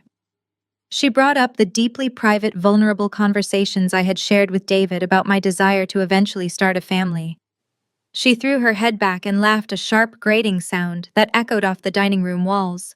She called me a barren ATM machine. The sheer cruelty of the insult was breathtaking, but the confession that followed was a profound, horrifying violation of my bodily autonomy. Cynthia boastfully detailed how she had systematically accessed my master bathroom during her frequent unannounced visits over the past 3 years. She gleefully confessed to meticulously emptying my daily health supplements and expensive prenatal vitamins, replacing the capsules with continuous maximum dosage birth control pills she had illegally sourced. She proudly told the table that she had chemically sterilized me without my knowledge or consent. She justified this horrific biological sabotage with cold, terrifying logic. She stated that a child would have demanded a college fund, a nursery, and a massive diversion of my financial resources away from David's pockets and her own luxury lifestyle. She ensured I remained childless, strictly to protect her cash flow. I lay perfectly still against the cold mahogany, my lungs drawing slow, measured breaths, while a hurricane of absolute rage tore through my mind. This woman had stolen my health, my choices, and my future family, reducing my entire existence to a highly functioning financial utility. I waited, listening intently for David's reaction. Surely, even a man drowning in gambling debts and a secret second life would show a fraction of shock or anger at his mother intentionally sterilizing his wife. Instead, David offered absolute chilling silence regarding the pills. He showed zero remorse, zero surprise, and zero empathy for the horrific violation I had just endured. It was immediately clear he either already knew about the tampering or simply did not care. His only focus was the immediate acquisition of capital. He cleared his throat loudly, snapping his fingers to interrupt his mother's gloating. He coldly commanded Cynthia to stop wasting time and focus on the objective at hand. David turned his attention to Marcus, the corrupt notary sitting nervously at the corner of the table. He barked an order, and the metallic latches of the heavy leather briefcase snapped open with a sharp click. David pulled out a thick stack of pristine legal documents, dropping them onto the table right next to my resting head. I kept my eyes cracked open just a fraction of a millimeter, observing the nightmare unfolding around me. David coldly and efficiently arranged the deed transfer documents, smoothing the heavy paper with his manicured hands. He explained his plan with the clinical detachment of a butcher processing meat. He detailed exactly how he was going to physically wrap his hand around my limp fingers, gripping the expensive fountain pen, and manually force my signature onto the transfer deed. This signature would legally surrender the entire multi-million-dollar estate directly into an offshore limited liability company that he and Cynthia controlled. He treated my body as nothing more than an inconvenient mechanical obstacle standing between him and his payday. Through my narrowly cracked eyelids, I shifted my focus to Devon. He was sitting completely rigid on the opposite side of the table, his knuckles white as he gripped the edge of the wood. Devon was staring at his heavily sedated wife and his monstrous mother-in-law with an expression of pure, unadulterated revulsion. The final lingering illusions of his family life had evaporated into the tense dining room air. He was watching a coordinated syndicate of sociopaths gleefully dissect an innocent woman for spare parts. We had planned for him to witness their true nature, but the sheer depravity of Cynthia's confession had clearly shaken him to his absolute core. He now fully understood that he was simply the next target in their crosshairs. David stepped close to my chair, his cologne masking the smell of the roasted turkey. He grabbed my right wrist, his grip tight, possessive, and entirely devoid of affection. He roughly pulled my arm forward, pressing the heavy gold barrel of a fountain pen directly into my slack palm. He looked across the table at Marcus, ordering the notary to prepare his official stamp. The ultimate arrogance of their scheme had reached its absolute zenith. They believed they were untouchable, completely unaware that their entire world was about to violently detonate. The gold barrel of the fountain pen bit sharply into the soft flesh of my palm as David squeezed my wrist, his grip tightening with impatient, greedy force. He was mere seconds away from manually dragging my hand across the signature line of the fraudulent deed. He never got the chance. Devin had abruptly pushed his chair back from the table, moments earlier, retreating toward the downstairs powder room to physically distance himself from the suffocating, nauseating reality of Cynthia's confession. But the grand acoustics of the formal dining room carried every single word down the hallway. He had heard David gleefully instructing the corrupt notary to prepare the official seal. He had heard the clinical sociopathic detachment in his brother-in-law's voice as he prepared to rob an unconscious woman of her entire estate. Devin emerged from the hallway archway, and the exhausted, emotionally battered surgical resident I had met at the coffee shop was completely gone. In his place stood a man who had finally severed the psychological chains binding him to this parasitic family. His jaw was set in a rigid, unforgiving line, and his dark eyes burned with absolute furious clarity. He crossed the expansive dining room in 3 massive, purposeful strides. The heavy, rhythmic thud of his boots on the hardwood floor was the only warning David received before Devin intervened. Devin's large hand clamped down over David's forearm like an industrial vice. The sheer, unexpected physical power behind the grip caused David to gasp instantly, releasing my wrist. The heavy gold fountain pen clattered harmlessly against the mahogany table, rolling away from the fraudulent property deed. I maintained my perfectly slack posture, keeping my eyes reduced to microscopic slits, watching the beautiful, violent disruption of their perfect scheme. Devin did not raise his voice. He did not yell. His tone was dangerously low, vibrating with a cold, terrifying authority that commanded the entire room. He stared directly into David's shocked eyes and ordered him to step away from me immediately. David stumbled backward a half step, rubbing his bruised forearm. The initial shock on his face rapidly mutated into an expression of supreme, insulted arrogance.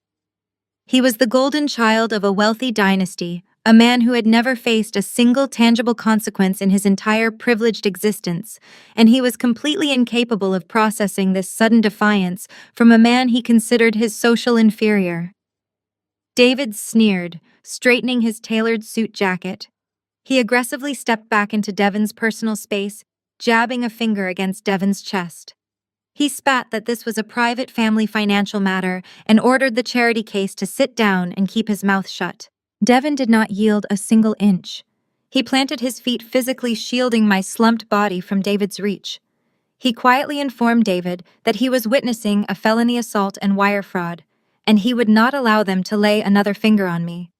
The mention of the law snapped whatever fragile restraint David possessed. Fueled by a lifetime of unchecked ego and the desperate, frantic need to secure his syndicate payoff, David swung a wild, aggressive punch aimed directly at Devin's jaw. It was a catastrophic miscalculation. Devin was an orthopedic surgeon, a man whose entire professional life revolved around a flawless understanding of human anatomy, skeletal leverage, and kinetic momentum. He did not engage in a messy brawl. His reaction was a masterclass in clinical efficient neutralization. Devin smoothly sidestepped the sloppy telegraphed strike. As David's momentum carried him forward, Devin caught his extended arm, pivoted his hips, and drove the heel of his palm squarely into the center of David's chest, while simultaneously sweeping his lead leg. David went airborne. He crashed onto the solid hardwood floor with a sickening heavy thud, knocking over a crystal side table in the process. The impact drove the air from his lungs in a sharp, wheezing hiss. He lay there curled on his side, clutching his ribs. His designer suit rumpled and his absolute authority shattered in a matter of seconds. Marcus, the bribed notary, let out a panicked squeak. The sight of the family's golden boy writhing on the floor shattered his corrupt resolve. Without a single word, Marcus snatched his locked leather briefcase off the credenza, scrambled past the dining chairs, and sprinted for the front door, abandoning the sinking ship to save his own license. The loud, violent crash of her brother hitting the floor pierced straight through the thick chemical haze clouding Monica's brain. The massive spike of adrenaline temporarily overrode the potent sedative Cynthia had slipped into the wine. Monica gripped the edge of the mahogany table, her knuckles white as she hauled her heavy, uncoordinated body upright.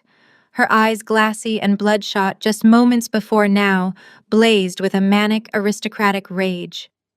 The polished, passive-aggressive mask she wore for the country club completely disintegrated, revealing the exceptionally ugly, deeply ingrained bigotry she had always harbored beneath the surface. She pointed a trembling, manicured finger at her husband and unleashed a shrieking, venomous torrent of class-based and racial vitriol that echoed through the entire house.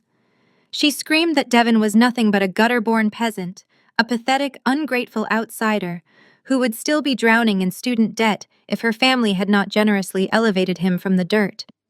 Her voice cracked as she hurled slurs explicitly mocking his background, his skin, and his working-class parents.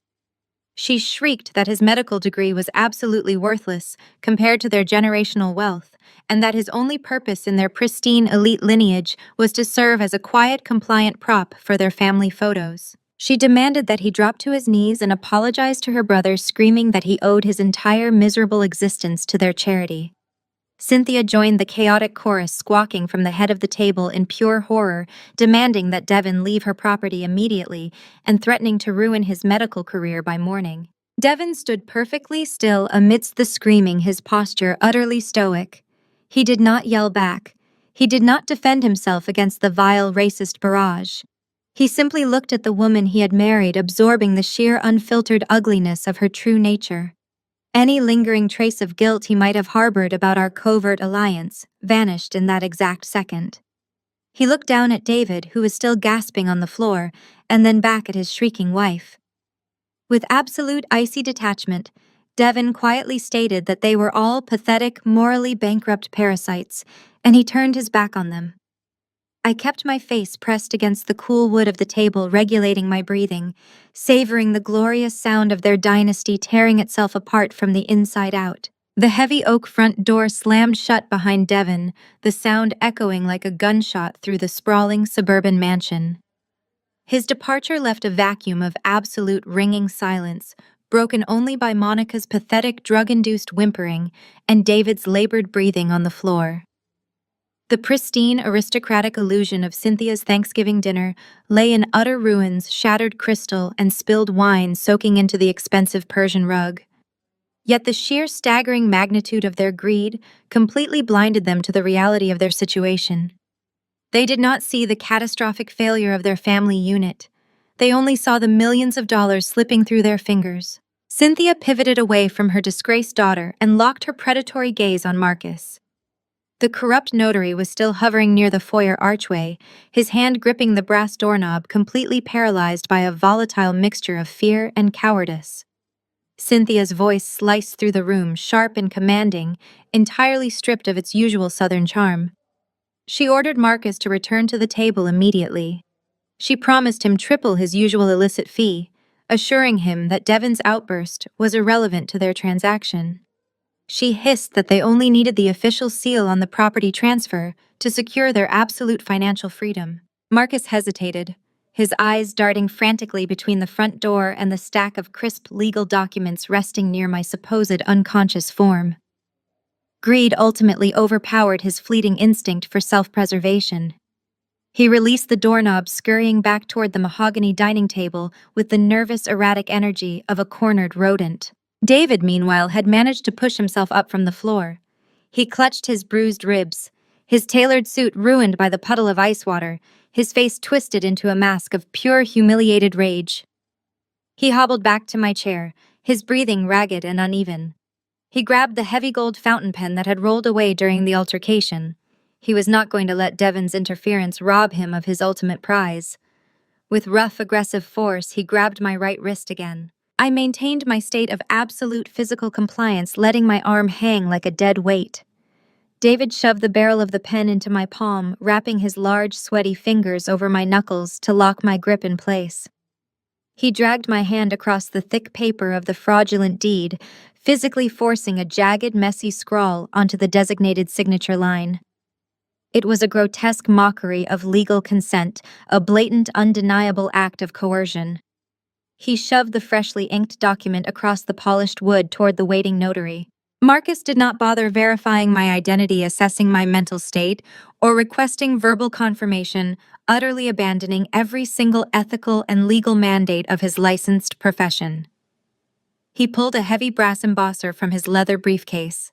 He lined it up over the forged signature and pressed down with all his weight.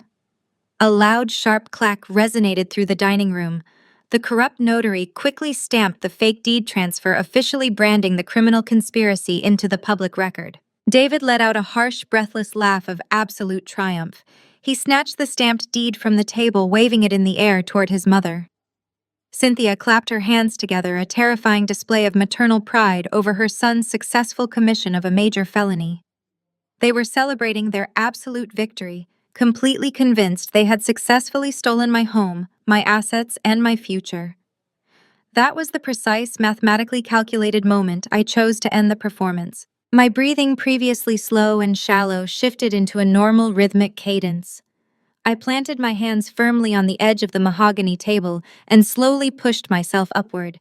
I did not stagger. I did not groan. I sat up perfectly straight, completely sober, my eyes cold as ice. I reached up and smoothly adjusted the collar of my silk blouse, brushing a stray lock of hair behind my ear with absolute unhurried grace. The effect on the room was instantaneous and utterly devastating.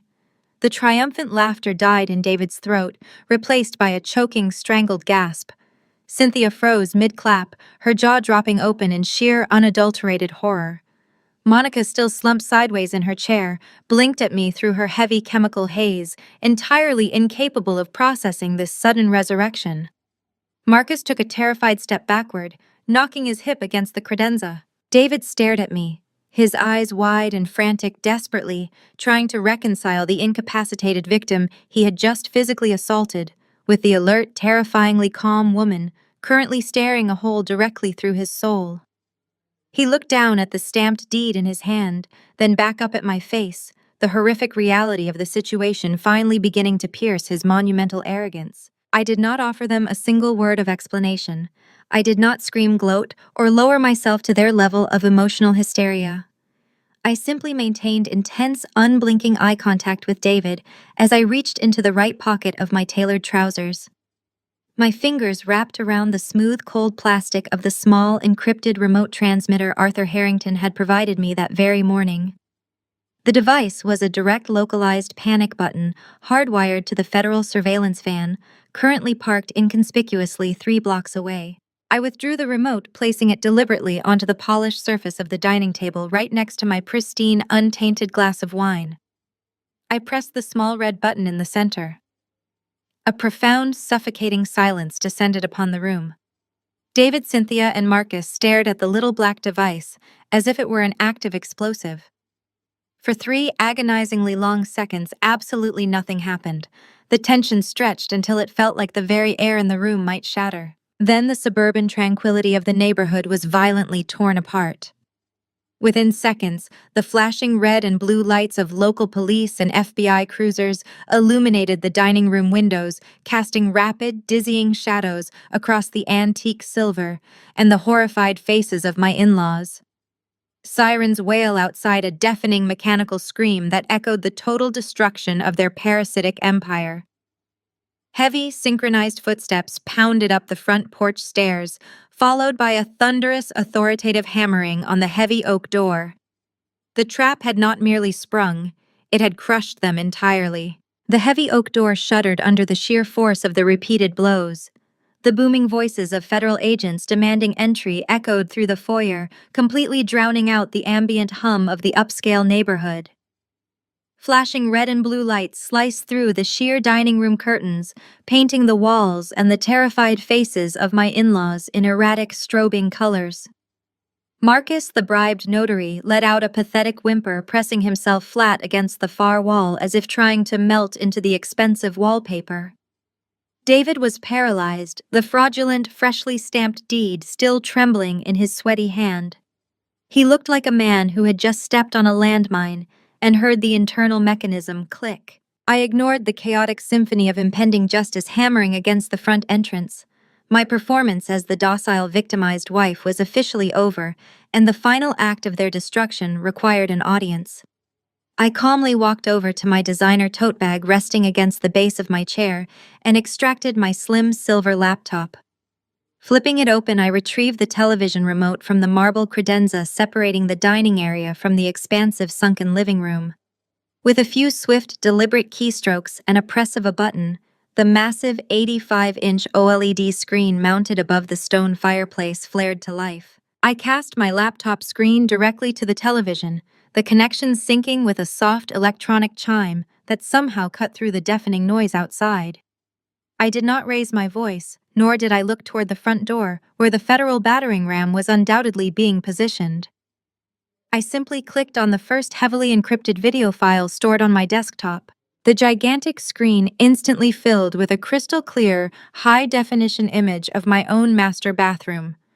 The timestamp glowing in the bottom right corner displayed a date from exactly 3 weeks ago, a Tuesday afternoon, when I was supposedly safely at the office and my house was entirely empty. The pristine audio of the hidden camera picked up the sound of the master bedroom door creaking open. A second later, Cynthia's figure filled the frame. The sheer size of the television magnified her every illicit movement, broadcasting her crimes in terrifying, unavoidable detail. In the dining room, Cynthia let out a sharp, strangled gasp. She stumbled backward, her hand flying to her throat as she stared up at her own digital reflection. The footage showed her moving with practiced predatory efficiency. She did not hesitate or look around with the nervousness of a first-time offender. She marched straight to my medicine cabinet, her face set in a cold, calculating sneer. The hidden camera embedded seamlessly in the molding of the vanity mirror captured her pulling out the expensive amber-colored bottle of prenatal vitamins I had been taking. The dining room was dead silent, save for the relentless pounding at the front door and the crisp audio playing from the television's surround sound system. We all watched as the digital Cynthia unscrewed the child-proof cap. She reached into the pocket of her tailored cardigan and produced a small, clear plastic baggie filled with tiny white pills. The audio picked up the sharp, unmistakable rattle of capsules as she tipped my actual health supplements directly into the toilet bowl and flushed them away. With meticulous, chilling precision, she poured the maximum dosage birth control pills into my vitamin bottle. Then the most damning piece of evidence echoed through the living room speakers. On the screen, Cynthia muttered aloud to herself, complaining bitterly about the sheer cost of raising a child. Her recorded voice clearly stated that a baby would absolutely drain David's financial resources that rightfully belonged to her and Monica. She explicitly stated that chemically sterilizing me was a necessary measure to protect her own luxurious lifestyle and keep her son's income flowing directly into her pockets. It was an airtight recorded confession to a horrific act of biological sabotage and felony assault. The real Cynthia stood trembling in the dining room, her aristocratic facade completely annihilated. The color had entirely drained from her face, leaving her looking hollow and ancient. She opened her mouth to speak to deny the undeniable reality glowing on the 85-inch screen, but no words came out. I did not give her a chance to recover. With a swift swipe of the trackpad, I closed the bathroom footage and opened the second file. The screen shifted now, displaying the exact room we were currently standing in. The dining room camera, hidden flawlessly inside the antique chandelier above our heads, provided a perfect overhead view of the mahogany table. The timestamp indicated a date from 2 months prior. The footage showed Cynthia, David, and Monica huddled around David's laptop, surrounded by stacks of my personal financial documents, stolen tax returns, and intercepted bank statements. The audio was pristine. David's voice filled the room, directing the criminal enterprise with arrogant confidence. He was instructing his mother on how to bypass the secondary security questions for the $500,000 business loan they were fraudulently taking out in my name. The family watched their past selves orchestrate grand larceny in stunning high definition. On the screen, Cynthia confidently read aloud my social security number, reading it directly off my stolen W-2 form. Beside her, Monica was giggling uncontrollably. The camera zoomed in perfectly as Monica hunched over a notepad, practicing my signature over and over again until she perfected the forgery required for the final loan authorization. The recorded conversation was an absolute goldmine for the federal prosecutor currently standing on my front porch. David explicitly detailed their plan to funnel the $500,000 through a shell corporation before depositing it into an untraceable offshore account in the Cayman Islands. He laughed on the tape, bragging about how incredibly oblivious and trusting I was, essentially financing their lavish lifestyle without a single clue. David's reaction to the broadcast was catastrophic. The last remaining shreds of his ego evaporated instantly. He recognized the absolute, inescapable finality of the evidence playing on the screen. He was watching himself commit federal wire fraud, identity theft, and conspiracy, all carrying mandatory minimum sentences in a federal penitentiary. His knees buckled. He collapsed heavily into the nearest dining chair, burying his face in his trembling hands, as the reality of his ruined life crushed down upon him. Monica was completely catatonic. The potent mix of the sedative Cynthia had given her and the sheer terror of the situation had paralyzed her vocal cords. She simply stared at the television screen, her jaw hanging slack, watching her own face commit a federal felony. The pounding on the front door suddenly ceased. It was replaced by the heavy metallic clank of a tactical breaching ram being locked into position. The red and blue police lights continued to spin wildly outside the windows, casting a chaotic, rhythmic glow over the frozen tableau of my destroyed in-laws.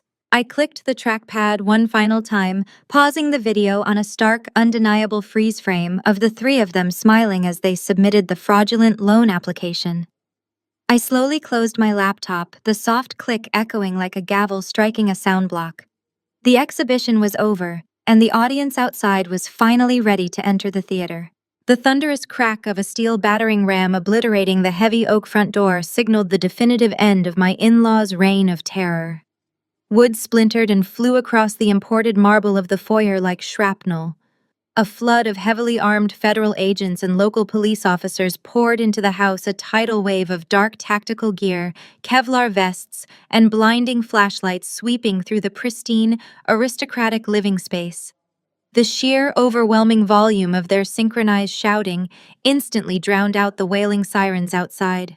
Commands to freeze and put hands in the air echoed off the vaulted ceilings. Marcus did not even attempt to run. The corrupt notary took one look at the laser sights sweeping across the dining room and completely dissolved into a puddle of absolute cowardice. He dropped his expensive leather briefcase, falling to his knees and immediately pressing his face against the floorboards. He began sobbing and babbling incoherently about plea deals and immunity before an officer even reached him. Two agents descended upon him in a flash, yanking his arms behind his back. The sharp metallic ratchet of steel handcuffs securing his wrists was the first beautiful note of accountability in the room. David, however, could not comprehend that his untouchable status had evaporated. Snapping out of his terrified stupor, he desperately tried to deploy his usual arrogant charm. He raised his hands in a placating gesture, smoothing his ruined, water-stained jacket, and loudly informed the approaching agents that this was a massive misunderstanding. He announced his title as a senior financial advisor, demanding to speak to the officer in charge, fully expecting his wealth and pedigree to act as an invisible shield against the law. The agents did not care about his title. A burly FBI agent grabbed David by the lapels of his tailored suit, lifted him onto his toes, and violently spun him around. David let out a breathless grunt as he was slammed face first against the dining room wall. The impact rattled the antique portraits hanging nearby. His cheek was pressed brutally into the expensive floral wallpaper as the agent forced his arms behind his back. David shrieked indignantly, demanding a lawyer, but his protests were cut short by the unforgiving bite of handcuffs locking tight around his wrists. Cynthia reacted with pure, unadulterated hysteria. As an officer moved toward her, she backed into the corner, screaming at the top of her lungs. She threatened to sue the entire police department, shrieking that they were filthy thugs trespassing on elite property. She demanded the immediate release of her son and ordered the agents to arrest me instead. Her shrill voice cracked as a female agent stepped forward with zero hesitation. The agent grabbed Cynthia's flailing arms, twisting them securely behind her back. Cynthia shrieked as she was physically pinned against the wall right beside her son. During the struggle, the clasp of her prized pearl necklace snapped, sending dozens of expensive white spheres scattering and bouncing across the hardwood floor, perfectly mirroring the destruction of her perfect fraudulent life. The lead FBI agent, a tall woman with sharp, observant eyes, stepped into the center of the dining room. She surveyed the chaotic scene with absolute professional detachment before locking her gaze onto Cynthia and David. In a clear, booming voice that completely silenced Cynthia's frantic sobbing, the agent officially placed them under arrest. She stated the charges with deliberate precision: federal wire fraud, aggravated identity theft, and felony assault. The mention of felony assault caused Cynthia to physically flinch against the wall. The horrifying reality finally dawned on her. The federal government had just watched her systematically poison her own daughter-in-law in high definition.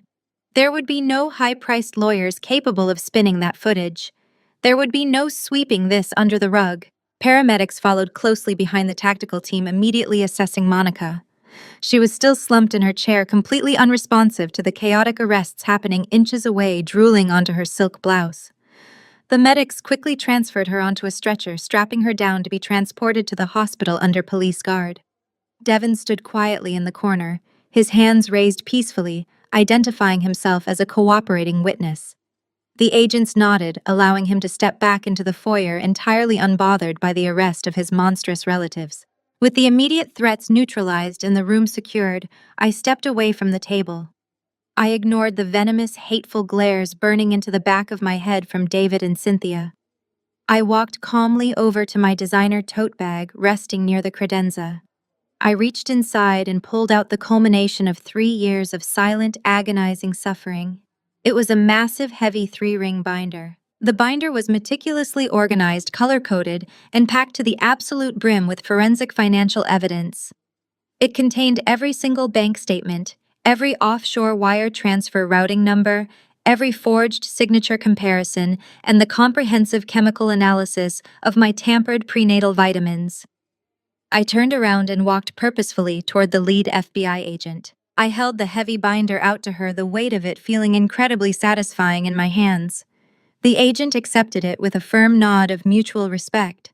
I quietly informed her that the corresponding encrypted digital files, including the raw video footage she had just witnessed, were already loaded onto the flash drive secured in the front pocket. David twisted his neck against the wall, straining to look at me. The sight of that binder passing from my hands to the federal agent finally broke him. He understood in that exact second that I had not been a clueless, naive victim.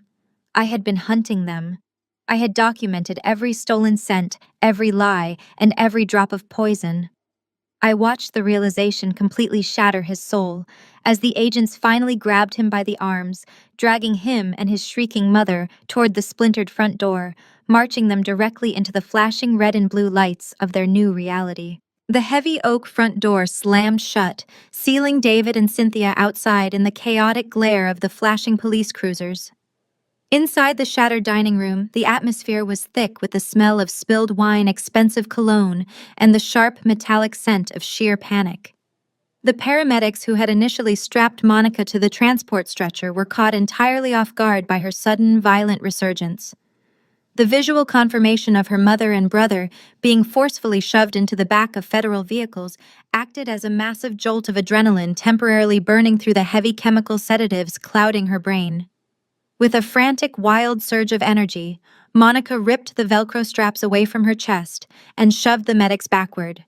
She scrambled off the stretcher, her expensive silk dress twisting around her knees, and stumbled blindly back into the formal dining room. Her eyes were wide, bloodshot, and darting wildly around the ruined space. The arrogant, bigoted monster who had been shrieking racial slurs just minutes earlier was completely gone. In her place was a pathetic, terrified woman who had suddenly realized she was standing on the deck of a rapidly sinking ship. She lunged toward Devon.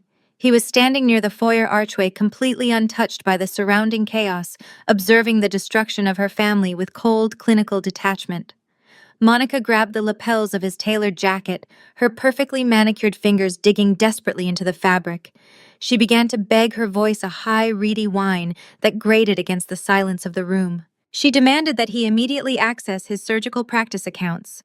She frantically calculated the cost of federal bail, insisting that he needed to liquidate his investment portfolios and hire the most ruthless, expensive defense attorneys in the city to save her mother and brother.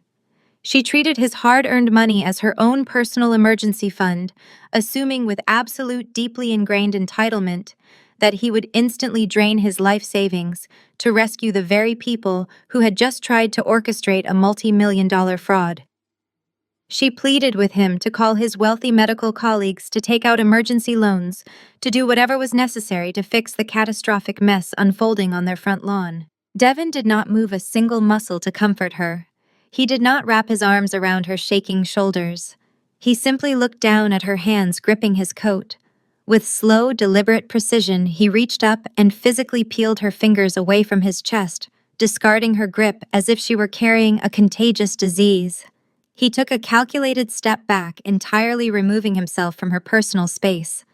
He reached into the interior breast pocket of his jacket and extracted a thick, heavily packed manila folder. I had handed him that exact folder 2 days ago during a discreet, highly secure meeting at a local coffee shop. Devin stared at his wife, his dark eyes radiating a terrifying absolute zero chill, and threw the folder directly onto the mahogany dining table. The heavy stack of paper slapped against the polished wood, sliding through a puddle of spilled ice water, before coming to a halt right in front of Monica. Devin's voice was dangerously quiet, a low rumble that carried more devastating authority than a scream. He ordered her to open it. Monica flinched at his tone, but hesitantly reached out with trembling hands. She flipped open the heavy cardstock cover, and the remaining color instantly drained from her flushed face. The folder contained a masterclass in forensic accounting. It held meticulously printed copies of her own heavily concealed offshore bank accounts. It displayed rows of highlighted wire transfers, falsified expense reports, and forged withdrawal slips. Devin stood over her and methodically narrated her crimes with the precise, detached tone of a surgeon explaining a fatal diagnosis. He reminded her of the grueling 80-hour shifts he had worked at the hospital, the years he had sacrificed, saving every single dime to fulfill his dream of opening his own private orthopedic clinic. He had trusted her completely with their joint finances, believing her lies about maintaining their household budget. Instead, my uncompromising financial audit had uncovered the brutal truth. While Cynthia and David were busy attempting to steal a multi-million-dollar estate, Monica had been quietly, systematically bleeding her own husband dry. She had siphoned exactly $300,000 out of his business savings over the course of 2 years. Devin laid out exactly how she had funneled the stolen capital in untraceable, fragmented increments to fuel her lavish country club lifestyle fund, her secret shopping addictions, and cover her mother's exorbitant hidden gambling debts. She had robbed him blind, completely draining his professional future while simultaneously mocking his working-class background and treating him like an inferior prop. Monica began to hyperventilate. She dropped the folder, her hands shaking violently as the paper evidence of her embezzlement scattered across the table. She tried to stutter out an excuse, desperately attempting to claim it was merely a temporary loan, an investment strategy that had simply gone wrong. She reached for him again, begging him to understand, pleading that she was going to pay every single cent back. Devin cut her off. He did not yell, but the absolute crushing finality in his gaze silenced her instantly. He raised his left hand, holding it up so the antique chandelier light caught the platinum surface of his wedding band. He grasped the metal ring with his right hand and slowly, deliberately twisted it past his knuckle. He walked over to her designated place setting, where her crystal wine glass still sat half full of the dark red, heavily sedated vintage Cynthia had poisoned. Devin held the platinum ring directly over the center of the glass. He opened his fingers. The heavy metal dropped, hitting the liquid with a sharp, definitive clink, sinking rapidly to the bottom of the poisoned wine. He leaned forward, resting his hands on the table, bringing his face inches from hers. He calmly informed her that she would be served with divorce papers by Monday morning. He then added with a perfectly steady voice that the Financial Crimes Division of the local police department would be receiving a duplicate copy of that exact folder by Monday afternoon. Devin straightened up, adjusted his coat, and turned his back on her completely. He walked out of the shattered dining room, his boots echoing down the hallway, leaving Monica sobbing hysterically over the physical proof of her own destruction. He stepped out through the broken front door, walking straight past the flashing lights and the federal agents breathing in the cool, crisp night air of his newly reclaimed freedom. The cool night air that welcomed Devon did nothing to sober the chaotic scene unfolding on the manicured front lawn. I walked slowly to the shattered threshold of my home, standing just inside the foyer to watch the final eradication of the parasites who had tried to consume my life. The neighborhood, usually a bastion of silent, enforced suburban discretion, was wide awake. Doors stood ajar across the street. Wealthy neighbors clustered in their silk robes on their pristine driveways, their eyes wide as they absorbed the magnificent spectacle of the aristocratic empire burning to the ground. David was practically being dragged down the brick walkway. The man who had worn his entitlement like a tailored suit was completely unrecognizable. His knees repeatedly buckled, forcing the two federal agents flanking him to haul him upward by his handcuffed arms. He was weeping openly, large, ugly sobs that distorted his features into a mask of pure terror. He thrashed weakly against the officers' iron grips, pleading with them in a high, reedy voice. He babbled nonsensically about his wealth, his mother's heart condition, his status at the financial firm, desperately offering bribes and cooperation in exchange for a leniency that was never going to come. When he caught sight of me standing calmly in the doorway, his begging shifted. He screamed my name, his voice cracking, promising to return the money, swearing he had been manipulated, begging me to call off the agents. I simply stared back, my face a mask of stone, denying him even the satisfaction of a single response. The agents forcefully shoved David into the back of a waiting armored SUV. His head struck the doorframe with a hollow thud, a fitting physical punctuation to his ruined ego. As the heavy door slammed shut, cutting off his pathetic wailing, Cynthia launched her final desperate theatrical performance. Realizing that her usual commanding shrieks were bouncing uselessly off the impenetrable armor of federal law enforcement, she opted for the role of the frail, victimized dowager. She let out a dramatic swooning gasp, rolled her eyes back into her head, and allowed her body to go entirely limp. She collapsed in a heap of tangled pearls and expensive fabric, right in the center of the damp, perfectly manicured lawn she had so fiercely weaponized against me. Unfortunately for Cynthia, the federal agents were entirely immune to her amateur dramatics. No one rushed to fan her face or offer smelling salts. Instead, a bored-looking EMT simply shined a high-beam penlight directly into her tightly squeezed eyelids, confirming her vitals were perfectly stable before two officers hauled her dead-weight body up by her armpits. They dragged her unceremoniously across the wet grass, the dew soaking through her designer dress, and deposited her into the rear of a separate cruiser. The flashing red and blue lights illuminated her furious, defeated scowl as she realized her ultimate performance had failed completely. The wheels of federal justice grind slowly, but they grind exceedingly fine. The ensuing months were a whirlwind of grand jury indictments, frozen bank accounts, and spectacular public disgrace. The meticulously organized binder of forensic financial evidence I had handed to the lead agent was merely the foundation of their absolute destruction. When the federal prosecutors introduced the high-definition video and pristine audio of Cynthia replacing my prenatal vitamins with maximum dosage chemical sterilizers, the entire courtroom fell into a horrified, breathless silence. The sheer calculated malice of the act destroyed any potential defense strategy. The subsequent playback of David explicitly orchestrating the fraudulent $500,000 loan and mocking my supposed ignorance sealed their fate permanently. They did not even make it to a trial. Faced with a mountain of undeniable hard-coded evidence and the very real threat of spending the rest of their natural lives behind bars, their high-priced defense attorneys forced them to accept unconditional plea deals. The sentencing hearing was a brief clinical affair. There was no mercy granted. David and Cynthia were stripped of their assets, their social standing, and their freedom. They were sentenced to decades in federal penitentiaries, a fittingly bleak and regimented existence for two people who had believed the rules of humanity simply did not apply to them. Monica drowning in the irrefutable proof of her own embezzlement and facing her own separate criminal charges, was left entirely destitute after Devon finalized a swift, merciless divorce. Their parasitic lineage was completely eradicated from my world. The warm golden light of late summer washed over the expansive balcony of my home, casting long, peaceful shadows across the imported stone tiles.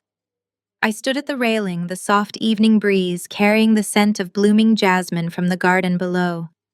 The house was finally undeniably and completely mine.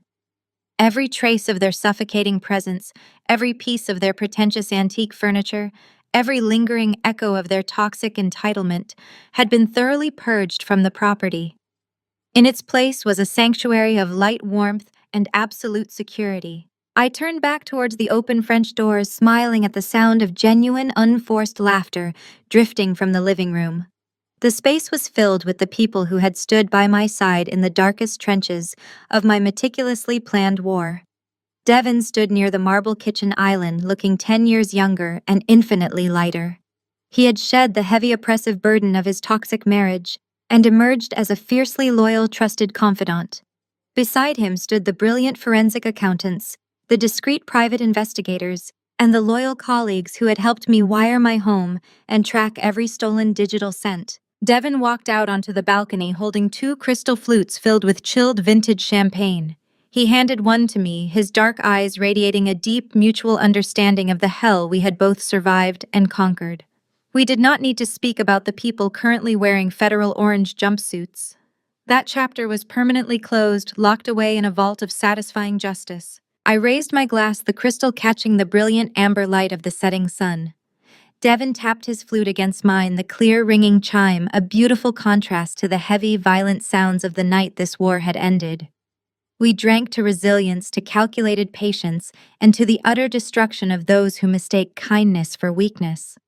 I leaned against the railing, closed my eyes, and took a slow, incredibly deep breath. The air tasted crisp, clean, and impossibly sweet. It was the taste of absolute, uncompromising freedom, and it was entirely mine. The harrowing yet triumphant story of this meticulously planned justice teaches us a profound lesson about the immense power of calculated patience. When faced with deep betrayal and toxic manipulation from those who are supposed to be family, our first instinct is often an immediate emotional reaction. However, true liberation requires unyielding boundaries, absolute resilience, and strategic preparation. By refusing to simply absorb the abuse and instead quietly gathering undeniable evidence, the protagonist transformed her suffering into total empowerment, proving that self-worth is our greatest weapon. Have you ever had to reclaim your power from toxic individuals? Share your story in the comments below.